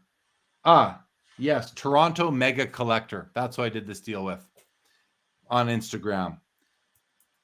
2 limited logos from probably my favorite year of limited logos, 12-13. I love this design. Matt Sundin and Doug Gilmore, both Toronto patches, Toronto jerseys, on-card autos, the whole spiel there. I love these cards, Sam. I'm keeping them. And this was a deal that was like, I traded away 3 Upper Deck Premier Mega Patches. 2 were Jonathan Taves. 1 was Yager, I believe. And I gave him a Crosby Cup base patch parallel out of 10. And I got these 2. And then he kind of threw in this Ryan Kessler limited logos as well. So It was a it was a no money trade, just cards, and so there was a deal I made straight trade without cash, and I was just really happy with it. It was like cards I don't want to keep for myself that I know will find great home. Beautiful cards still, straight for PC cards. Well, this is not PC, but these two certainly are. I just love them both, and couldn't be happier to add them. And that, my friends, those are my pickups from the Toronto Sports Card Expo Fall 2022. I got 5 more. Oh, you still? I thought you were done. I would have given you. I would have. No, you were just on a roll. I was just like, show me more. So this was another one I added. Oh, this was part trade as well. I had Forsberg scripted swatch, and I put I can't remember if it was a couple $100 on top to get this.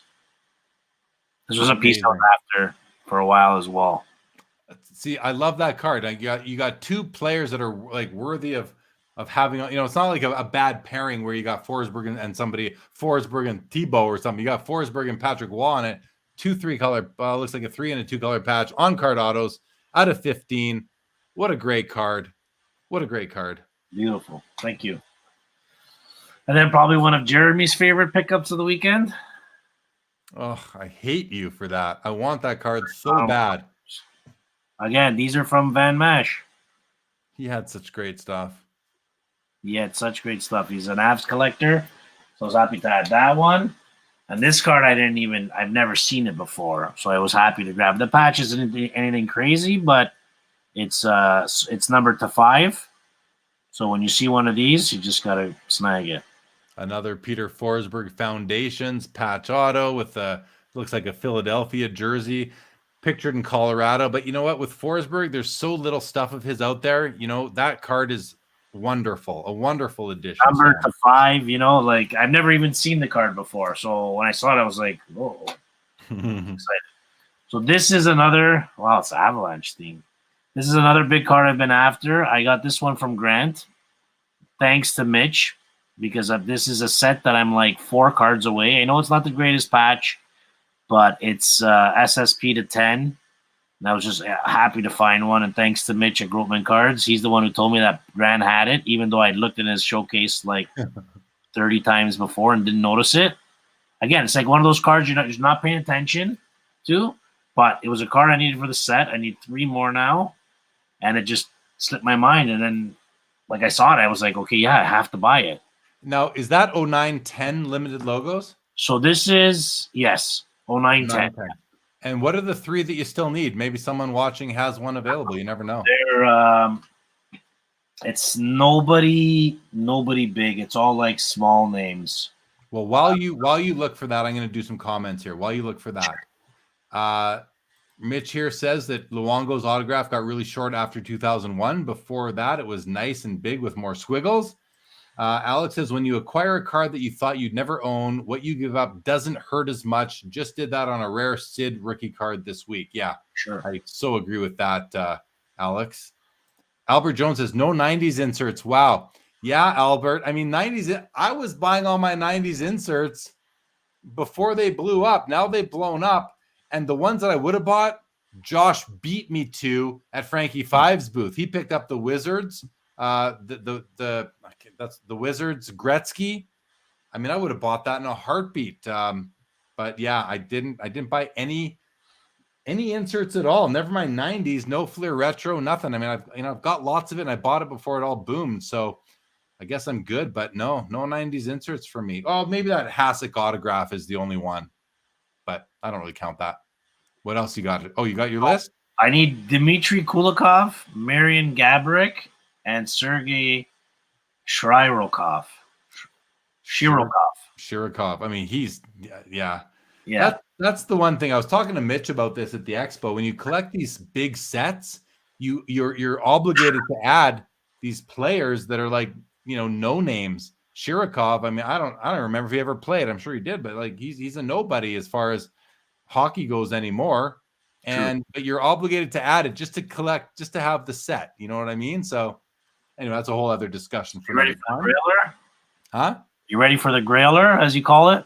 I think this is a grail as far as you go, and I mean, So yeah, let's show I it. think Like, so too. I mean, I think this has got to be one of his best cards, in my opinion. It's the shortest print, unless you're getting a shield.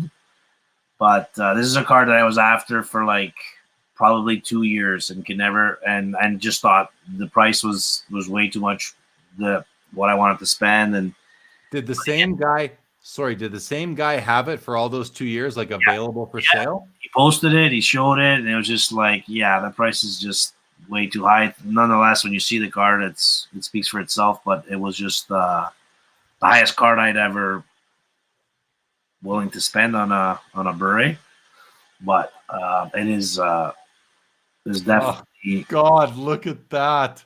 Holy! a card. And then once I saw it and I held it in hand, that's the experience. I was like, "There's no way I'm not making this happen this weekend.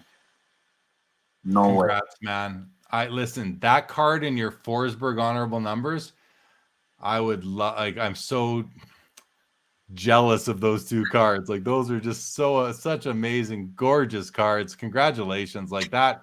I remember like talking to you about it. It's like just you got to get it. You got to get it, right? Like Once I knew it was in the room and I saw it in a showcase, there's no way. you. Like But I'll sell everything for peanuts in my showcase. I gotta get that card. but the risk there is that you wait and you wait and then you go back and it's gone. Like, did you? Because you didn't grab it till like the last day, if I remember correctly. I Were you grabbed it ever on Saturday.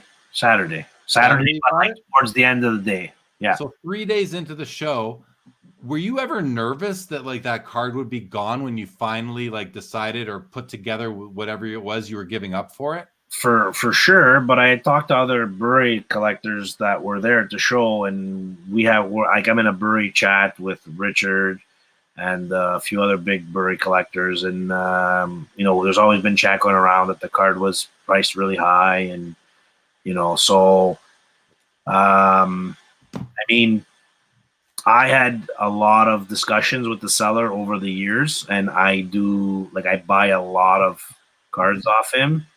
So he knows me very well. So I think because it was me and the deals we've done over the last 6-7 years, like I tell you, I'd buy a lot of cards off this guy. So he probably like wouldn't have moved it without checking with you first.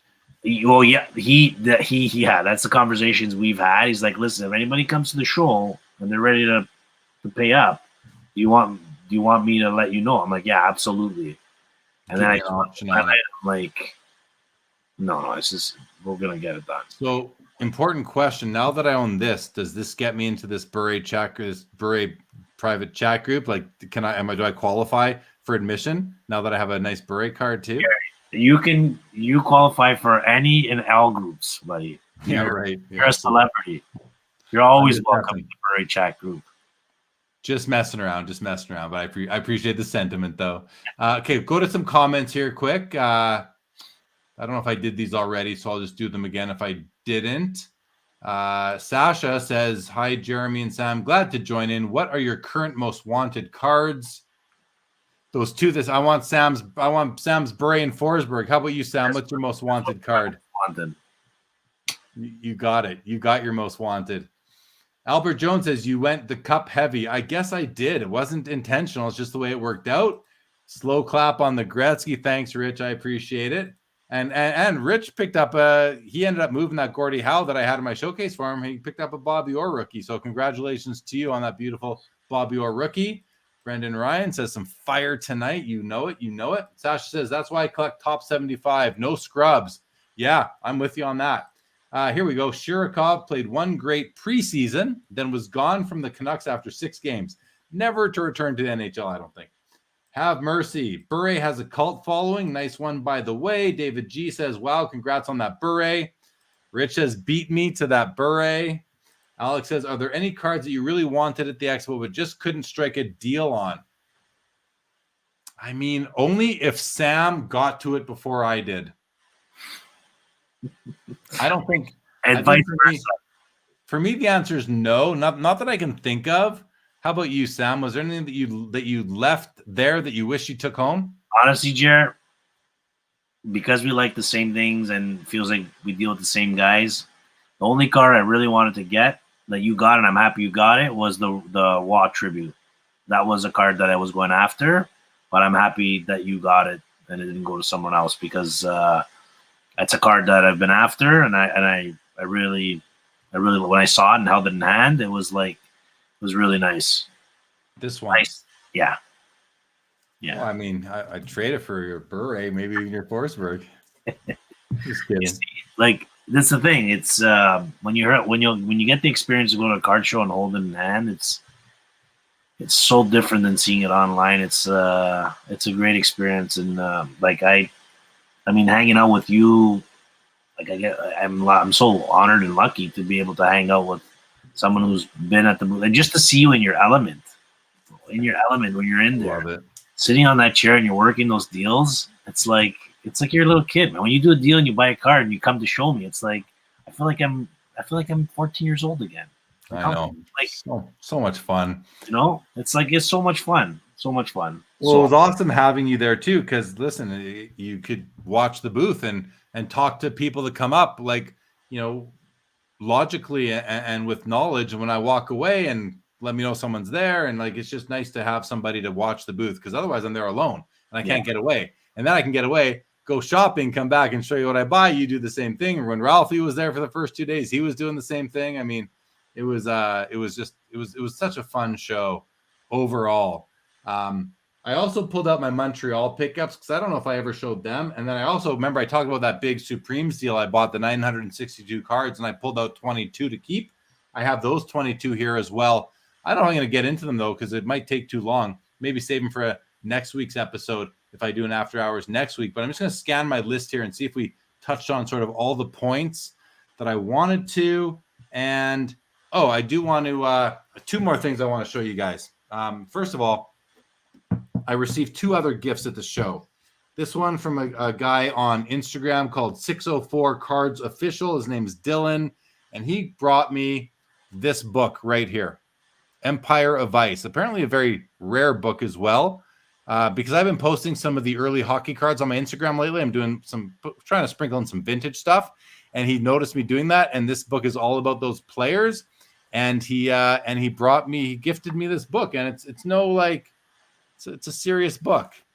And I asked him, I said, bring it back tomorrow, because it was late in the day. I said, we'd be here tomorrow. He said, yeah. I said, bring it back tomorrow, but I want you to sign it for me. And he ended up, kind of putting in a whole little thing there, which I'm not going to show you because it's personal, but he did sign it for me, which is very nice. It's not that personal. It just says, Jeremy, love your vintage hockey collection. Check this book out for some great stories on some of those legendary players. That's what he said. So Dylan, like, how nice is that? How nice is that? What a great. And then that's very nice. What's that? Very nice. Very nice of him. And then Billy from Upper Deck, for the second show in a row, brought me an autographed picture of a Hollywood guy. The first one he brought me was, can you see it? No, you can't see it. It's actually, hold on. How can I do this? It's actually behind me. Behind that uncut sheet of Cup, so you can't see it, but it's a John Travolta autograph from Pulp Fiction. And then he brought me this. Look, check this out. Jim Halpert from The Office, a big autograph picture. Thanks to Billy for that gift. That was awesome. I love The Office. I literally just watch it constantly on cycle. So those were nice gifts that were brought to me, along with the Gretzky or the Howard Chuck rookie review. So I just wanted to make sure to shout those guys out. Alan S says, I have a Bure 01 dual auto patch with Gretzky. Oh, I know what you're talking about. SP Game Used, I think, right? I think it's SP Game Used. Amazing. Amazing card. James Wynn says, Bure. Sasha says, how does the hockey community view Leaf? Similar to other sports, they produce game used Shield cards. Are they really a fraction of Upper Deck? Yeah, they tend to sell for a lot less than Upper Deck, simply because people aren't willing to pay as much for the unlicensed product. They make really nice cards. They have like a vintage memorabilia, like Upper Deck doesn't have what they have for vintage memorabilia they put into cards. But they don't really do modern players. So it's niche, but they do well with it. People collect it. People gobble that stuff up. I mean, the SP or their game used products coming out, and I saw someone wrote, "This is the product I wait for every year. It's their favorite product." So they do pretty good with it. Alex says, "Let's see the 22." Mitch says, "Show the top 3." Alex says, "Give the people what they want." Jeremy, he's using my name there, so he's getting serious. Sasha says, "How's your spending been since the national versus the previous 2 years? Are you taking advantage of lower prices and spending more?" Man, I'm just always buying cards, so it's hard to say. I've done 2 deals since I got home last week since I got home on Monday, 5 days ago from the Expo. I've already done 2 deals. I have 4 cards incoming. Can't wait to get them. So, but yeah, it's a tough question to answer, Sasha. So I'm just going to kind of leave it there for now. Albert Jones, good to have you. Good night. We're at an hour 50. Should I show the 22 Supremes I kept? You want to see them? Rip it. All right, I'll show them to you guys. I'm going to go through them kind of quick. I got 23 in the pile. Mitch says I sold you the best one. Yeah, I probably did, actually. So the first card I'm going to show is actually not from that deal, but I've added it to the stack because it came in a different deal, but it's worthy of the pile. So Steve Yzerman. Oh, that's so nice. Okay, so now comes the 22 that are joining. Steve Yzerman was in my inventory box. It's now moving into my collection with these other 22. So sorry, did Mitch sell you that, Yzerman? No, I sold Mitch Terry Sawchuk from the collection. Oh, yes, I remember that. No, I got this over a year ago in another collection that I picked up of random stuff. So I'm going to keep that now. Okay, no order. These are in no order. I don't think. Maybe a year? No, they're in no order. Peter Forsberg, who we've talked about a lot tonight. Hey, how much is mine? Yeah. Sidney Crosby. Nice. Oh, Peter Forsberg. What do you know? I have that one too. Nice 4-color patch. Nice patch. Sidney Crosby. I love this card. It's got the yellow in the bottom corner there too. So nice. Jaromir Jagr. Nice. Mitch is probably surprised I didn't keep the Sawchuk. Right, Mitch? You surprised? Alex Ovechkin.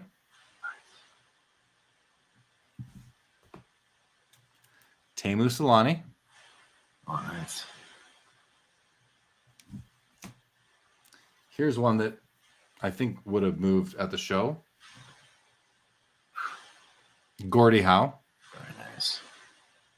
With a cool stick piece too. This is a pimp card. If I've ever seen a pimp card, this is a pimp card, right? Exactly what I thought when I saw it. PIMP. Yeah. It says PMP on it for those listening on podcast. Another Teemu Selanne. Very nice. Stick piece. Mario Lemieux. Magnificent. Beautiful. I'll save that. Now I'll save these 2 for the end because those would probably be my 2 favorites. There's my 3 favorites. I'll save those 3 for the end, but these are also cool. Matt Sundin. Oh, that's nice. Jerome McGinley. Little Calgary love right there. Thought that was a really cool stick piece overall, patch piece. Connor McDavid.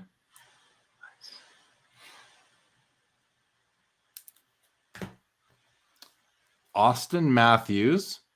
Nice. I love that card with the leaf. Nice. Just love it. Just love it. That is rookie season?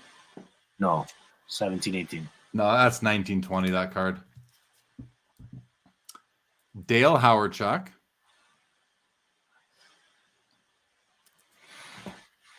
Theron Fleury. Just don't see many Fleury cards. You don't find Theo cards. That's so nice. With the old Flames jersey. Oh, that's a beauty. Congrats, man. Titan stick, yeah. Michel Goulet. Look at that fleur-de-lis card. And I love Michel Goulet. Him and Denny Savard were my favorite players in the 80s, non-Dale Howardchuk. Oh, look at that.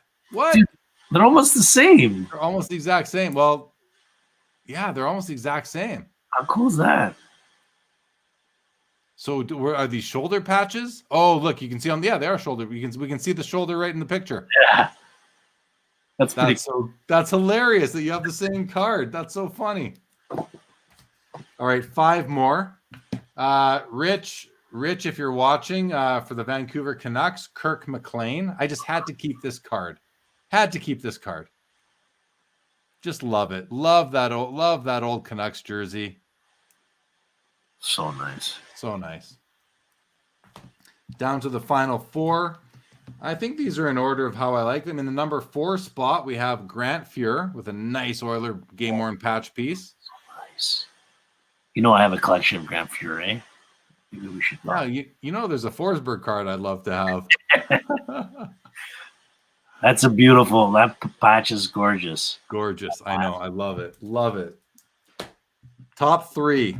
I think this is. I'm going to stack the. I think this is the order from least favorite. I mean, these are all awesome cards, but we'll start with in the number 3 spot, Steve Yzerman. Look at that patch. Look at that card. Like, come on. So nice. So nice. So nice. So these were from all the cards that you bought, the 980. 962 of them. These are the 22 that I carved out and kept for myself. Nice. In the number 2 spot, this card is a stunner of a card. Patrick Waugh. Look at that patch, though. So nice. Like that's where the C on his chest, where the 2 points of the C come together. Yeah.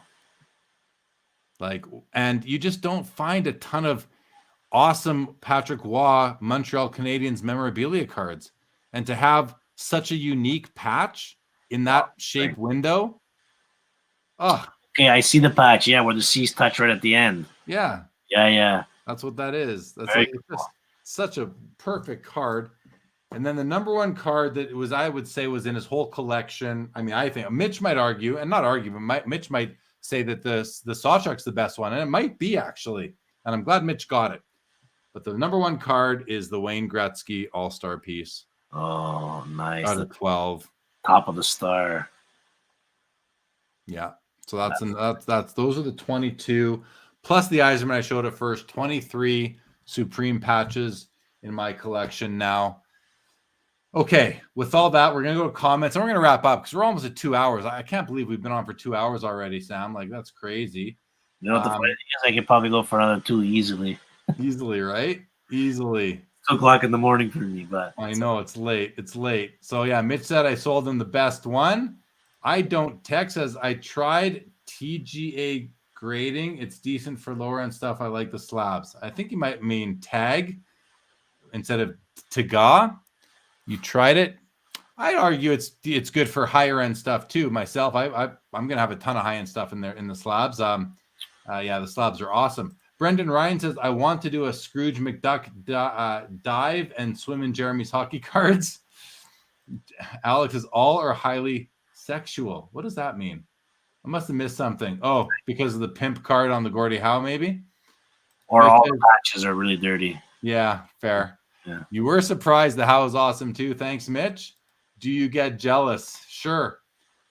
Lindros, very nice. David G says, would love to see the Sawchuck. Yeah, for sure. Rich says, dang, Captain Kirk. That's Kirk McLean. MJF is champion of the world, says King Mike X. Who's MJF? Michael J. Fox? Yeah, that's it. Michael J. Fox, champion of the world for sure. Sash says, how is Upper Deck circulation? Are they printing on the highest levels? Has it slowed down or did it spike? They're catching up. I talked to one of the bosses at Upper Deck, 2 of them actually at the Expo, both Mike Phillips, who's like second in command there, I believe, and Grant Sandground. And Grant mentioned that they're catching up. They're catching up, so that's great to hear. Sasha, yeah, go ahead. Any update on the release of the cup? It's coming. It's coming. It's either like the end of December or January, but it's coming, like confirmed. Yeah. Oh, that's gonna be crazy when it comes out. Sasha says, I appreciate Upper Deck for at least matching the jersey piece to the jersey in that photo. Yeah, it's always nice when they do that. I don't text says they should have sumo wrestlers be goalies. Yeah, that's a good point. Mitch says that Campbell Conference All-Star shoulder patch is so awesome. Amazing, Gretzky. Thank you very much. And MJF is a wrestler. Michael J. Fox is not a wrestler, you guys. Michael J. Fox is not a wrestler, okay? He goes back to the future, and he's the Teen Wolf. That's what he is. He is not a wrestler. I wanted to show you a card, Jer. Oh, I want it. I'm jealous. Awesome. It's funny because I picked these up before the show, but I never showed them to anyone. No. Who's that? Paul Coffey. Yeah. Paul Coffey. I don't love the coffees. I love that Brett Hall, though. That Brett Hall's awesome. Yeah, they're really nice. Cool, man. Okay, so I got through my notes. We got through the pickups. I picked this up. I got this at the Expo, but it was like pre-bought on eBay, and they just waited like a month and a half for him to bring it to Expo for me. It's pretty cool, right? Scotty Bowman, ultimate patch out of 10 with a game-used suit. If you don't know, Scotty Bowman is like the most successful coach in NHL history. And I thought, like, this might be like the coolest card of Scotty Bowman, without an autograph, let's say. So, and I got it for like $50 Canadian. Like, how do you not, this made so much sense to me to grab that. Let's see. MJF is Maxwell Jacob Friedman, apparently a wrestler. Guys, it's Michael J. freaking Fox. Jake says, I would like to get one of those coffees if for sale. Sam? It's PC. PC, Jake, but he is addicted to cardboard on Instagram. Addicted to cardboard on Instagram. If you want to reach out anyway and bother him. Current AEW champion. Yay, he's famous. And $50 CAD baller. Yeah, that's a baller card for $50. I thought. It's out of 10. Scotty Bowman from Ultimate. Like, it's beautiful. All right. What do you think? Anything else come to mind? The Expo was awesome. The layout I thought was great. Not gonna be perfect for everybody, but I thought it was awesome. I can't wait for next time. We'll do Jack Astor's again. I'm gonna have sick inventory at the next show because I've now moved out a lot of the stuff that was kind of getting old and that was like stuff I just didn't enjoy anymore. And I'm gonna be bringing better stuff than ever next time. It's not going to be cheap because it's like stuff I love. So it's going to be hard to get. I might not do any deals at the next show because they're going to be cards I don't want to move. Then again, between now and then, I've got a good 6-7 months to load up on new stuff also. So we'll see. I'm sure I'll have a ton of stuff by then as well. Sasha's, any chance of Upper Deck losing the hockey license? When does it end? Apparently, it's like not going to happen. They're going to have it for a long time is what I'm hearing. So that's all I know. I don't know term. They're not telling anybody what the term is of the deal, but they're very confident with their hockey license right now. And thank you, Mark. Appreciate that. Appreciate having you around all the time, buddy. Sam, any other comments? Man, is it 7 months, really? That far away? Well, it's going to be the last weekend of April or the first weekend of May. So we're at the end of November, December, January, February, March, April. Only 5 months. That's better. Only 5. Hey, we just saved 2 months. There you go. Could somebody slip like a virtual in the middle or something? I thought those virtuals were pretty cool. They were decent, but you had to know how to run it. You and yeah, great job. Other booths were virtual shows are nothing compared to an in-person card show. I did both the virtuals. They were fun because we didn't have anything else, but now that we have anything else, I have no interest in virtual card shows. I'm all about the real thing now.